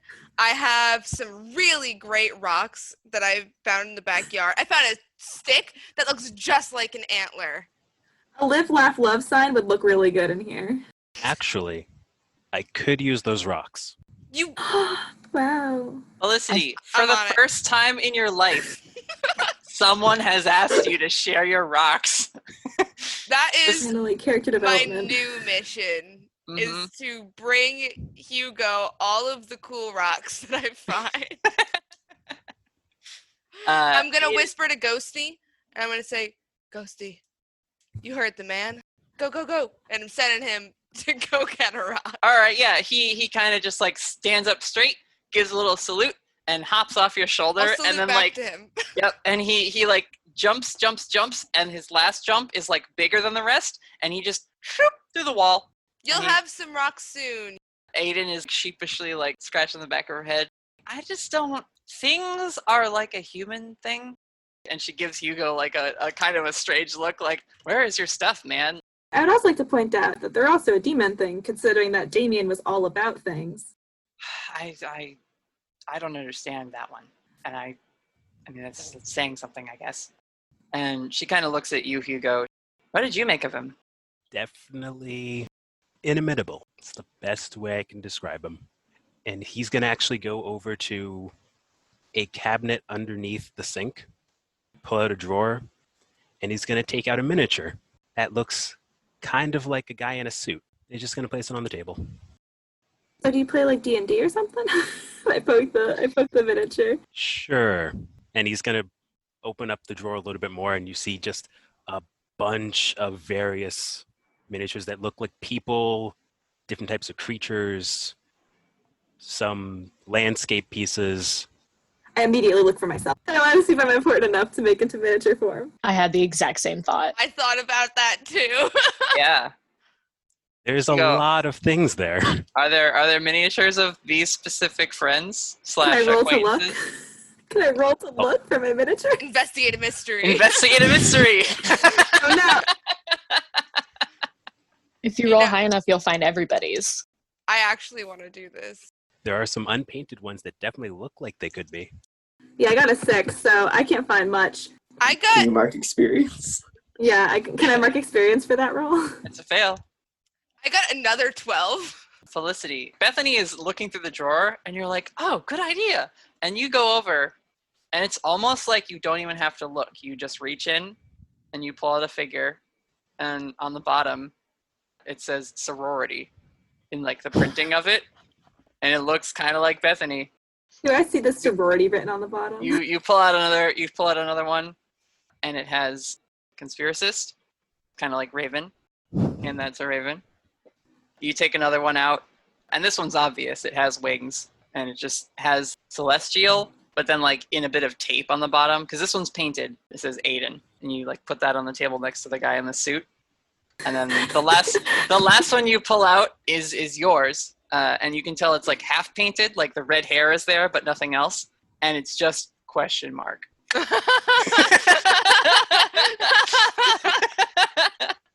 Perfect. And like again, you have no trouble doing this. You just go over there, and it's like you know exactly where to reach in all these like little minis to pull out the right ones and hand them to the right people without even like really looking too hard. And Aidan looks at hers, and she smiles. I didn't know you did this. This is nice. Hugo, I was making a joke when I said you were into me, but this is getting straight up weird. Why are you making miniatures of us when you could just have regular conversations with us? I feel like Hugo's catchphrase is just deep sigh. Hugo, what's happening here? That's only his catchphrase because that's all I can do. Hugo, I'll say this. Everyone that Mr. Argyle told you to round up and ensure was keeping quiet has fallen into your lap yet again. It's like you're tied together somehow. Can't escape them. What are you doing? Well, first he's going to actually ask everyone, concerning recent events, I assume none of you have told anyone what has happened, correct? I told my tree. And his eyes go wide at that. Yeah. Aiden's too. Okay. She comes out with the basket sometimes. She's a nice lady. Hugo starts lifting one finger. Anyone else? No, but I want to make a deal with you about me not talking any further. Any further? I told my family that we were attacked by a beast. I could denote more about what that beast is and that it used to be a woman. I asked Taylor about Inari, but he thinks that I'm crazy, and I could further prove that to him, but I also could keep from doing that. I just have a few simple requests, and I'd like them to be delivered to me. Such as? Are you trying to blackmail us? I'll text you, and I text Hugo, and the text I send Hugo, this is a very quick text. It's Bethany. She's like, bam, bam, bam. I ask him for discount entry to the museum. And then underneath that, I put, I like the butterfly garden. He replies, you know, membership. If you get a membership through the library, you can get in for free, right? I text him back. I don't want people to know. Hugo's going to sigh once again. And then he's going to look over at Aidan. Question. What do you know about pacts? And she almost looks a little startled by that question, given her recent encounter. And she says, as she like sets the figure down on the table, with what? And he's going to go to his closet. He's going to pull out one of his books and a metal object, which he's going to put the metal object on the table. It looks like literally a block of metal. And he's going to turn the book to hopefully whatever page he can find that has to do with making pacts among people of promises and such. And then he's going to sit down at the table. He's going to start tapping his fingers on the table. He's going to put his hand on top of the piece of metal and going to, I guess I'd probably have to use magic for this. because he's going to try to turn it into a nether object. Okay. Yeah. Let's see if I can do that without messing it up too much, because that tends to be what happens. Oh, poor Hugo. I got an 8. That's a mix on use magic, so I think Yay! I have to pick a glitch, or you pick a glitch. Choose your effect and a glitch. I'm going to go with the taking 1 harm and ignoring armor. What does that look like in terms of this particular magic ritual you're trying to perform? For this particular thing, where his hand is over the metal object, blood's just going to start coming out slowly. He's going to remove his hand, and in its place is going to be a bullet casing. Where this object was? Yes. Aidan looks at that and looks at you, Hugo. You've been learning a lot with this group you're with, haven't you? And as you can expect, it comes at a cost. It always does. I'm in a predicament, and I don't know how best to deal with it right now. Aidan takes a seat next to you, and she's just studying that bullet casing in your hand, which has like the blood running down the finger. What you got, Raven? This is your friend, and he just did something real weird. Yeah, that was super weird. I think she kind of wasn't paying attention. And then once she saw what he was doing, like, got closer and is, like, trying to be a part of the conversation, even though she doesn't really know what they're talking about. Yeah, why don't you read a bad situation? Because Hugo just said he was in trouble, so that counts. A 6. Okay. Go ahead, mark experience. Hugo, tell me a little bit about what you're trying to do with this strange magic, because I'm a little bit lost too, I have to admit. So his main goal is to try to come up with some type of agreement amongst the people to at least not compromise their overall situation, to satisfy the concept of having to tie up some of the loose ends without him having to tie up loose ends in other means. I see. Okay. So the spent casing is sort of reflective of the path he doesn't want to take? Correct. He is not a smart boy. No, he just knows some things that probably normal people shouldn't. Felicity, how are you feeling about this? She is excited that... Yeah, here's another person who can do magic, apparently. Exactly. And Felicity really wants to just start questioning him on everything. Do it. She wants to be...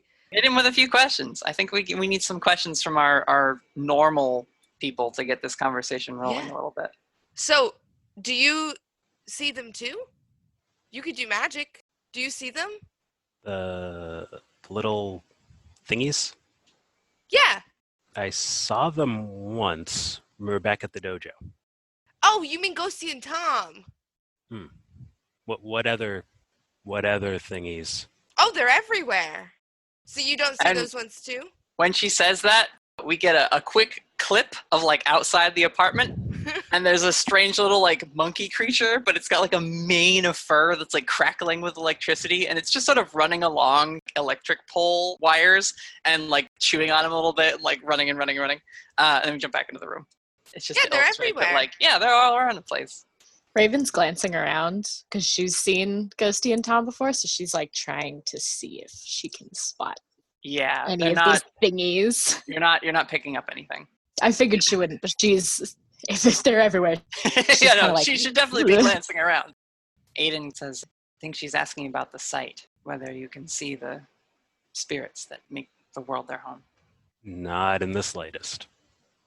Oh, okay. That's fine. But, so so you do magic regularly then? Because I just started maybe 3 days ago. Firstly, congratulations. Secondly, Thanks. Be careful. That's what the tree told me too, so. Yeah, you're talking about in the station, right? That like hurt you, didn't it? Yeah, the tree told me that sometimes it will hurt because I don't know how to do it yet. So like, it's kind of learning pains, I think. But then I did it today with Ghosty, and it worked fine, so. The same ice thing? No, this was a little bit different. And to note, she never did an ice move. When she froze Inari, what I was trying to describe there was that Inari just stopped moving. Okay. Time control. Yeah, it's more of a time chronal based ability that she seems to have, which also ties into her like connection to seeing things. In my memory, there was ice described. That's on me. It's all wibbly wobbly, timey wimey. Yes. Beautiful. When Hugo did the thing, I'm gonna retcon Bethany's moves, but she went to the cabinet and she got one of his 2 glasses and she filled it with water. And she also looked through her purse for a Band-Aid. Are you really getting hurt every time when you do magic, Felicity? Even if sometimes? Oh, no. It was just that one first time. I was good the second one, but I don't know if I will be good for all of them or if it's just some of them, but it's fine. How badly does it hurt you? Is it like a little bit or psychological? It's like your nose was bleeding, wasn't it? That can't be good. Yeah, it's approximately 1 harm if you were to measure human harm on a scale of 6, you know? Yeah. Makes sense, thank you. You're a scale of 1 to 6. A scale of 1 to 6. Not 1 harm. You're planning to keep doing it, even if there's a risk of you getting potentially very hurt doing it?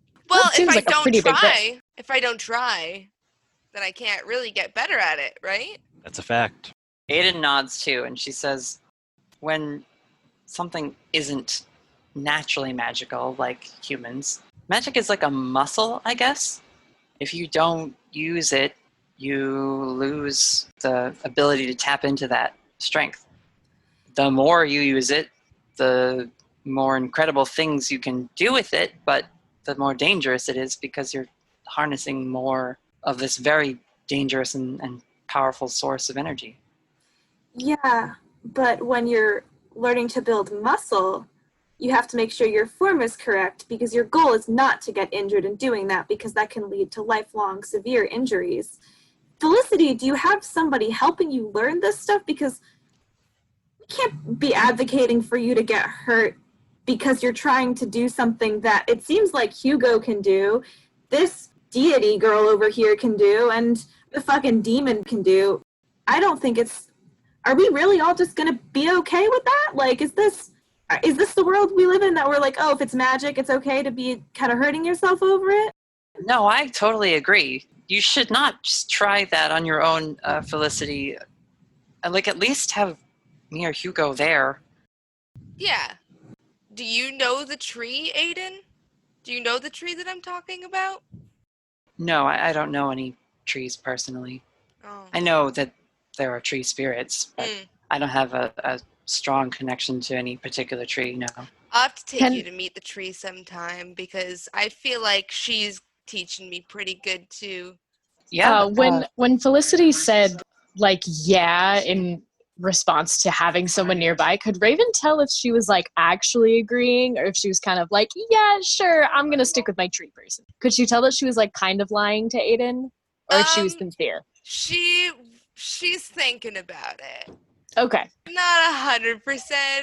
Mm-hmm. She kind of likes to do her own thing because she's been doing her own thing this whole time. Okay, that's what I figured, but I wanted to get it from you. Yeah, she's definitely I have these friends now. Might as well use them, right? But she's also just kind of used to doing her own thing. So she's a little on the edge about getting people to help her with.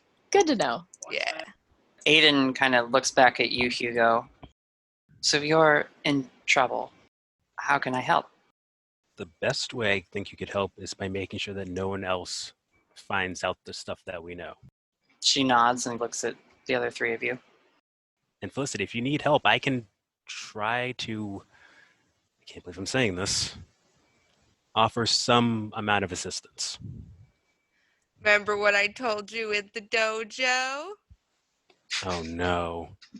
Oh no. What did I say? I love this so much. What did you say? Because I don't know what you're I said we were gonna be friends. Oh, that. Oh, that. So wholesome. I think you probably like. Do you give him a hug? Like Yes. as you're just 100%. celebrating. Like I knew we were gonna be friends. At this point, can Ghosty come back with a rock? Yeah, you hear like your window open, almost like the breeze blew it open, but it's actually Ghosty who is carrying like a pile of rocks and like he's dropping a bunch of them, obviously. But, like, Ghosty so much. yeah, so he just sort of waddles across the sink, hops down, and then like comes over and like scoots a rock onto the coffee table near the bullet casing for you, Hugo. Hugo, my friend, a rock for you. Thank you. And he's gonna reach out, take the rock, put the rock on the table. Okay. Perfect. He's then gonna Looks look. more like home already.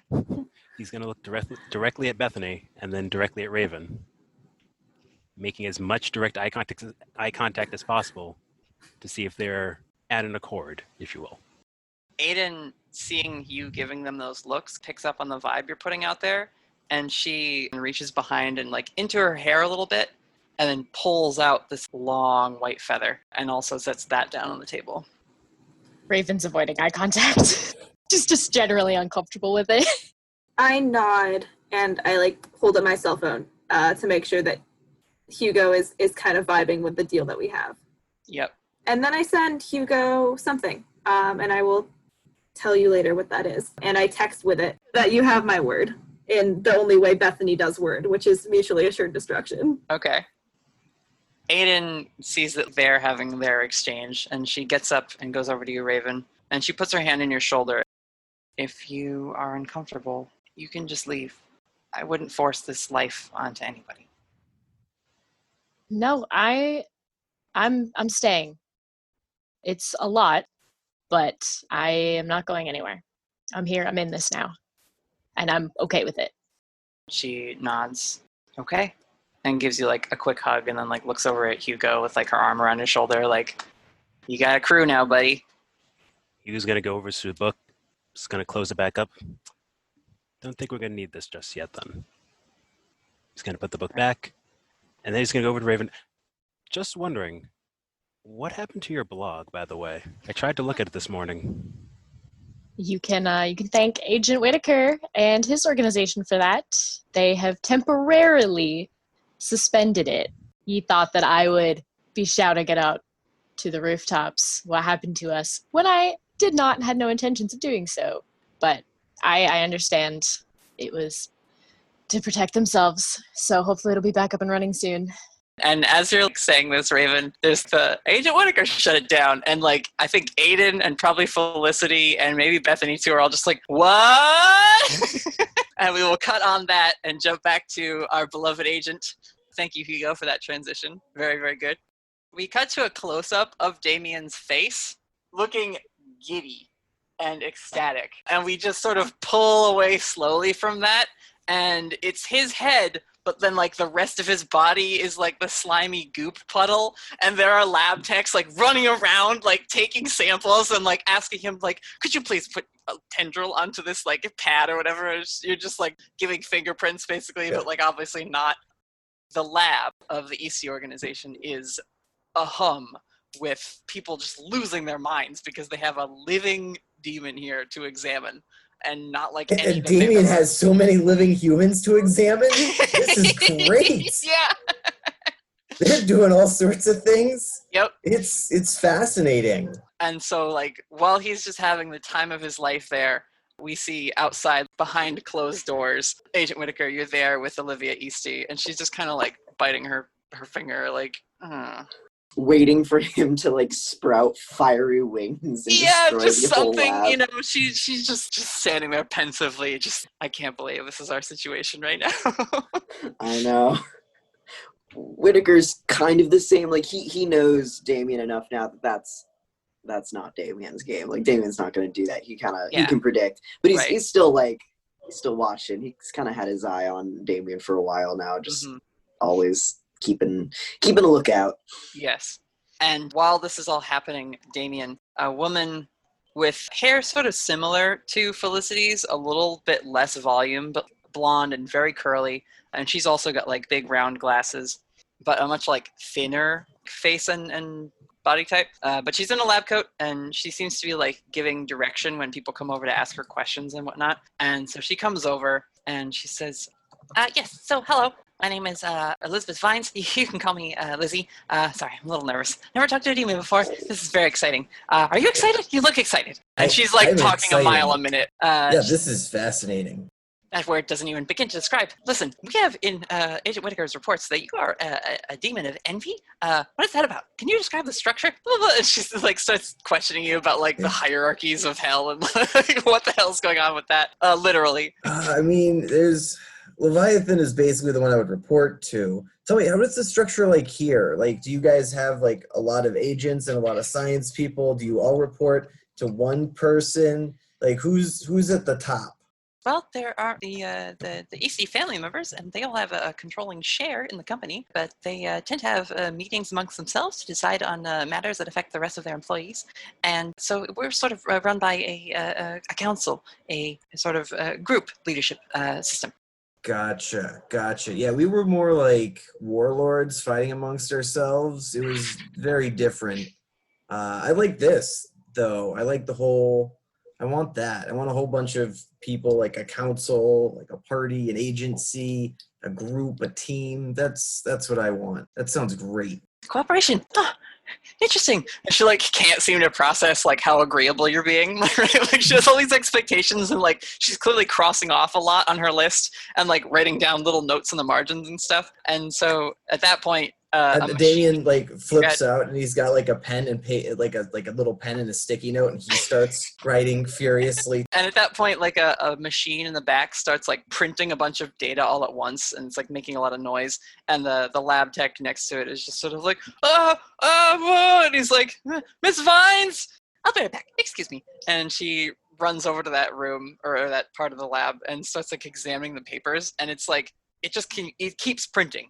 Right, like whatever they were analyzing, right? Like the information is not stopping, and the machine seems to be like overworking itself. And she's like, and like gathers up a bunch of this like loose printer paper, basically, and scurries over to the door of the lab. Oh, can I take a look at that paper? And like you look, and he like puts on a pair of glasses that are like big and similar to hers.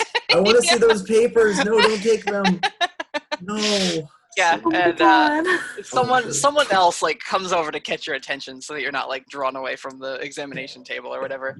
Elizabeth Vines comes through the open doors like carrying a bunch of this stuff to show to you, Agent Whittaker, and to Olivia Eastey. And she just kind of like looks at the papers, looks at you, and drops them. The doors close, and she's just like, "This is unprecedented. I have no idea how his molecular structure is put together. It makes no sense. Blah, blah, blah." And Damien walk through the wall behind her. Yeah, sure. And just show up. Oh, Lonnie, I haven't seen you in forever. How have you been? Oh man, there's so many scientists in that room.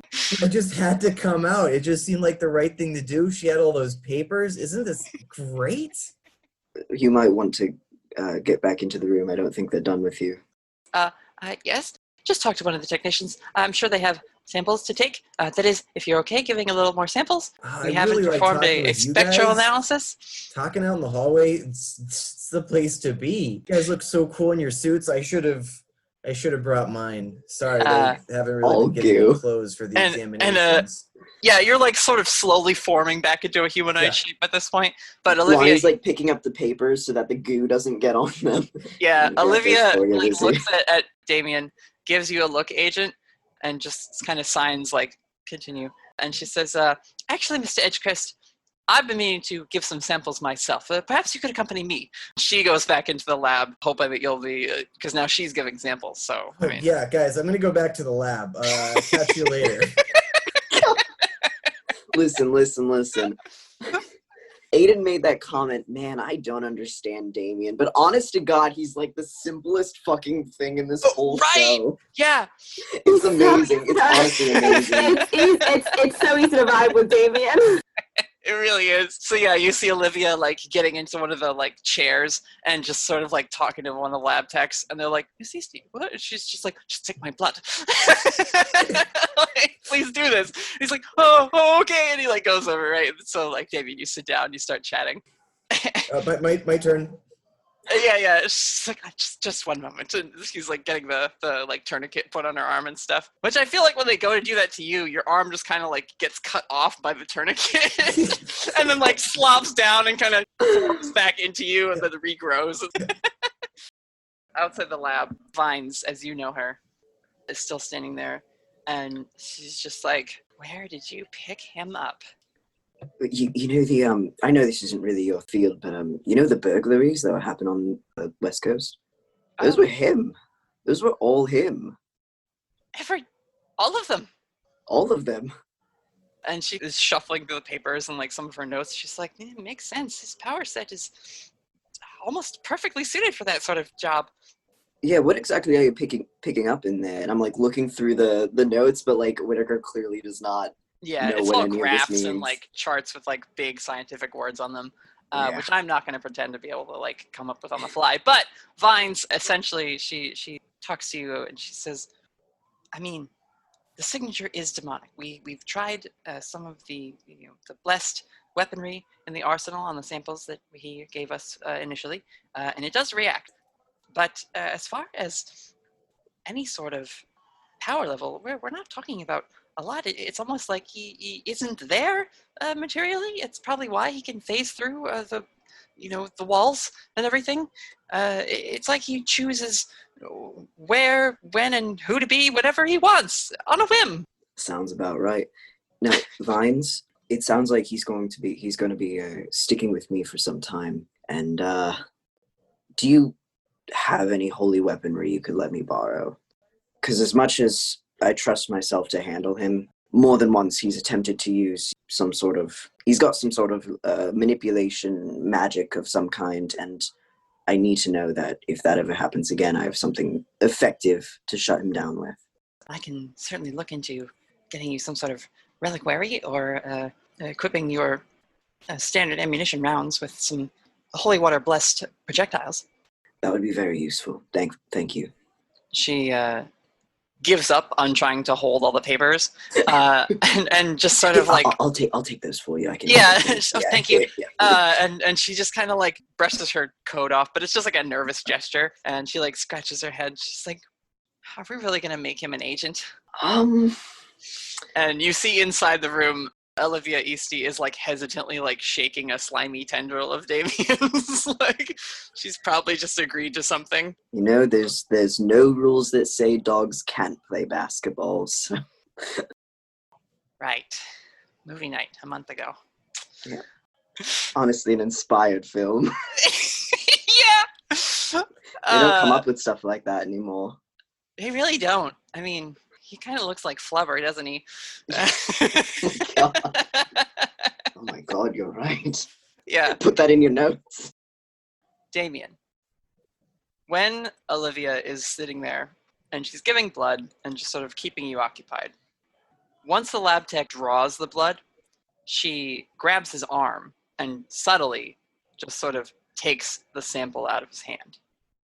And he kind of goes off to the like centrifuge where like normally you would like do blood tests or whatever. Meanwhile, there's a lab tech taking a sample from you. They've decided to just stick you and like pull out a little bit of goo. So that process has happened, but she takes the like blood sample and just puts it in her left breast pocket, and she turns to you and in a very quiet whisper, like almost supernaturally quiet, she says, "Let's be honest with each other, Mr. Edgecrest."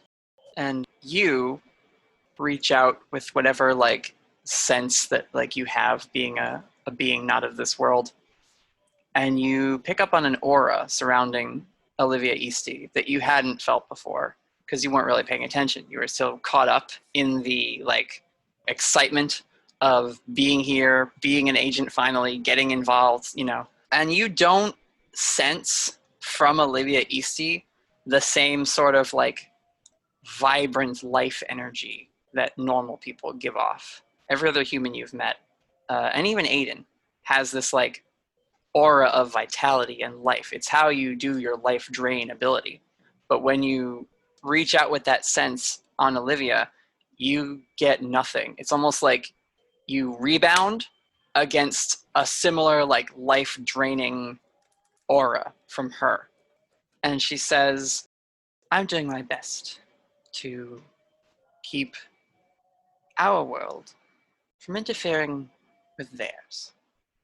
It's just better for business that way.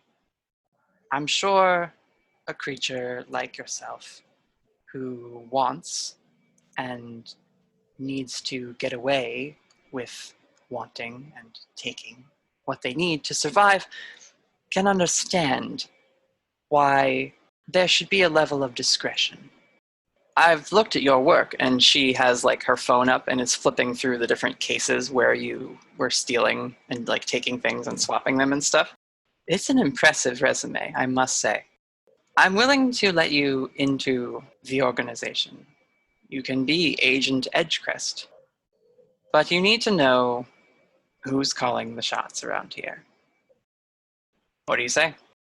Damien gets up, cracks his back, cracks his fingers, and just grins at her and says, sounds delightful, but I want you to know that I have my own agency, and we are in charge of keeping these things as discreet and possible, and I am in charge of that agency, and now I know how to organize and get people into the ranks of my agency.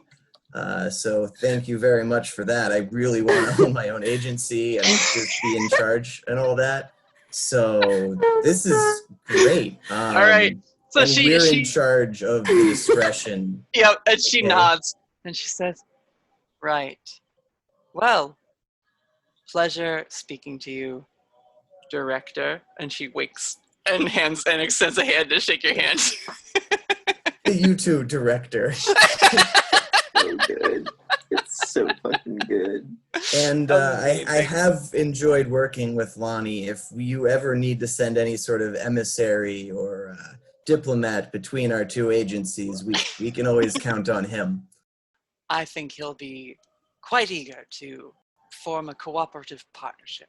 And we will cut back to Lonnie in the hallway with Vines just sort of watching the two of them smile and shake hands. They're just... Clearly Olivia has Damien wrapped around her finger. She's keeping him occupied so that you guys can discuss this data they're collecting on him. Wow, she really knows how to... Oh my god, I couldn't keep him off my iPhone for 5 minutes. She's one of the best. Yeah. And she'll go back into the lab. And at this point, Damien, the like sound of the lab, the hum of it, the noise that people kind of picks up again, where it had like dulled and muted during your talks. And Olivia gets up. She passes Vines on the way out, nods at whatever Vines requests. Like, I'm going to want to perform an MRI spectrograph on Mr. Edgecrest. She's like, yes, of course. Just have someone else do it first. And so they continue to perform more of these, agency tests on you. Always with someone else being volunteered first. And he goes through with it because he needs to know how to vet people in the future. For his agency. For his agency. At some point, I'm going to need to talk to someone about vetting and possibly recruiting Miss Raven Eugenia. So when Olivia comes out, she says to you, while we're on the topic of new agents, any other prospects?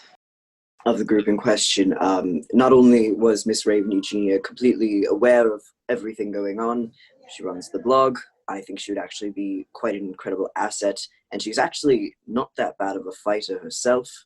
With the proper training, she could amount to something very useful. Also, it's a pretty good way to ensure that she never reveals any of our secrets. If we have her with us, she's less likely to spill. Olivia is like on her phone, almost distractedly, like on her phone, like clearly messaging someone. It's almost reminiscent of Bethany, and you find yourself oddly missing her. But well, missing's a strong term. Well, it's familiar. Remembering. Yes. Fondly remembering. No, but she says, sounds like it's back to Autumn Falls for you then. You and Mr. Edgecrest. Seems like it. Well, I have a meeting. Good to see you, Agent. As always, exemplary work. And she kind of clicked off the linoleum hallway. Was she on her phone shutting down my blog as he said that? Oof. She can do Oh, it good from to know. Japan. That's taken care of. We'll get to that in a second. Is there anything else we haven't done this session that I meant to and forgot about by this point? Hugo That'll got happen when Damien and Bethany Hugo are got his like reunited. bad orders from the sect and has kind of handled that a little bit. Raven, you had a thing too, right? There was a question that we didn't answer yet. Yes. It was the when and where is the next attack going to happen? I left that up to you to answer however you feel makes the most sense. And I'd honestly be fine with if it ends up being like the very first thing that happens to her next session. I know that it's kind of hard to just be like, you suddenly magically know exactly what terrible thing is going to happen next. But all the other questions pertain to when it's like in the middle of a mystery. So that's kind of the only one. Here's what we'll do.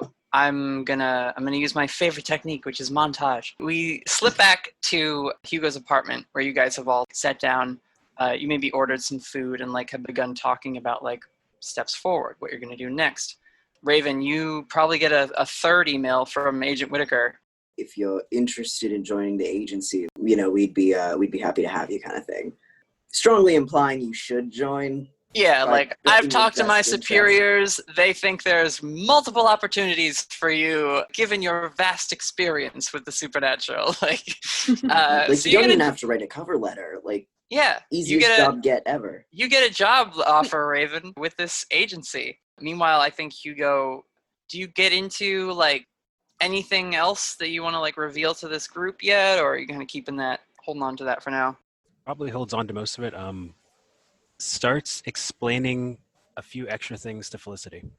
Yeah. Mostly around controlling magic and not always almost healing yourself. I like that. Yeah, I think you pull out another one of your like old scrolls, and this one seems very old. It's like barely holding together. It's actually been like laminated into a thing to keep it from deteriorating any further. And it sort of lays out in very basic and not well illustrated pictographs the basic framework of the world as this old shaman understood it. And you see a flat plane that depicts people standing on it. And there are people on this plane. One is standing underneath a storm cloud, and another has a big bonfire next to them, showing that like people have touched the energy of nature and harnessed that magic and used it throughout time. And below this plane, or rather above it, you see abstract images of towers and trees, but they're in the sky. And Aidan, when someone probably asks her about it, every religion has a word for it. It's paradise.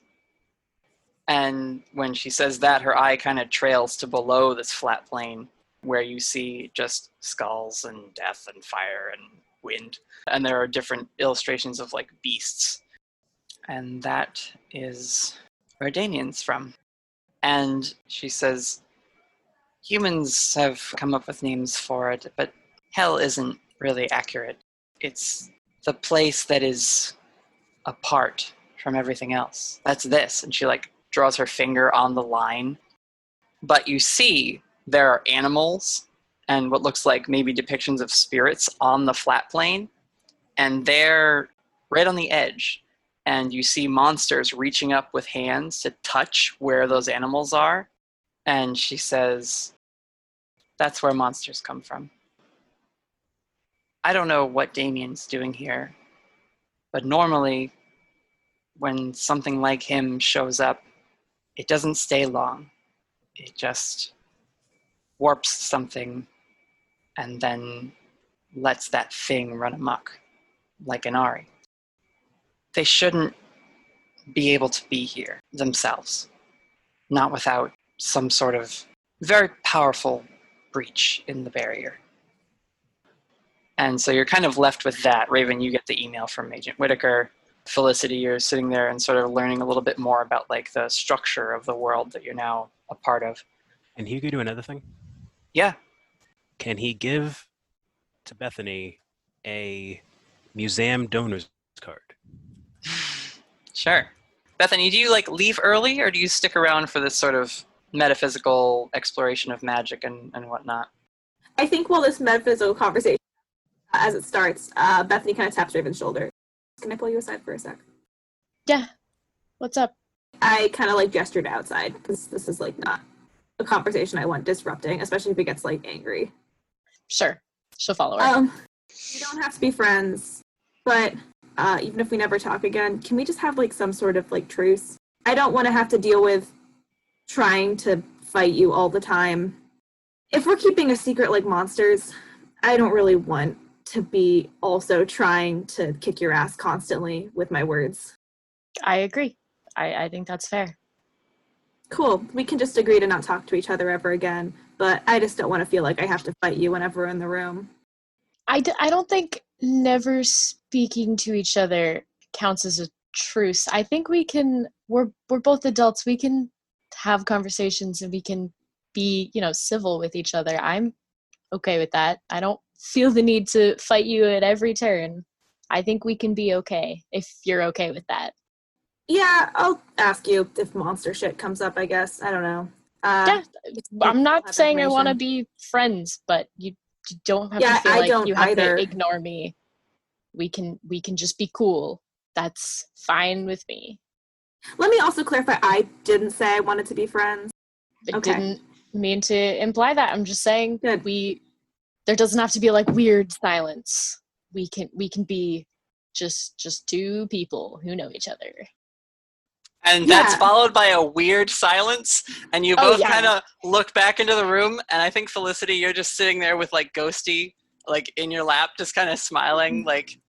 Raven, like, thinks about doing, like, a handshake, and so, like, she kind of... But then it's like, that's really formal, like, we're not gonna hug, that's too much. Bethany, I think, almost opens her arms to do a hug. But Raven's already, in her mind, backed out of a hug and is like, oh, we're not doing that. Oh, oh, it's so awkward. One of those, like, she's just gonna do like after you to like go back in and join everyone else, and then love that. You're like, oh yeah, amazing. Yeah, it's just supremely awkward and uncomfortable, but at least we're okay. I gotta get back to my shift. My appendix is fixed.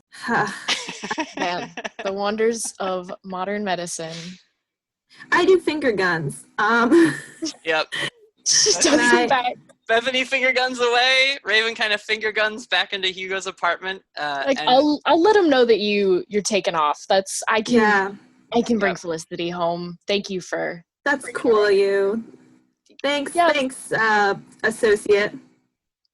Yep. Have a night. I'm a better person. Have a great night.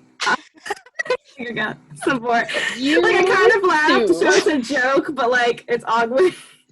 Yeah, like I'm still just a little offended. It was the wrong joke to make, but like you tried. That's something. Yep. But yeah, Raven, as you like awkwardly have this 10-minute long goodbye with Bethany, you kind of come back into the room just as Aidan is saying to Hugo, and I think probably we should talk about my family. And that's where we're going to leave that scene, which hopefully gives you a little bit of a hint as to where the next threat might come from, Raven. And we will... that is perfect. We cut to, we see Agent Whittaker and Damien. You guys are getting into the pickup and kind of pulling out of the organization's little garage, setting the GPS for Autumn Falls. You're going to head back. Do you guys want to have a little scene before I cut away from that? Or, Damien, are you going to let Agent Whittaker know you're a director now? yeah. Like the next time they meet, it's like, well, Agent Whittaker, I just want you to know that I am Director Edgecrest. Is that right? Yes, yes, it is.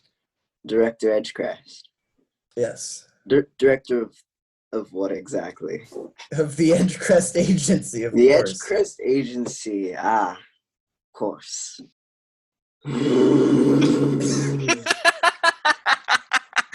And on that, Director, get back in the car. Yeah. We're going to Autumn Falls.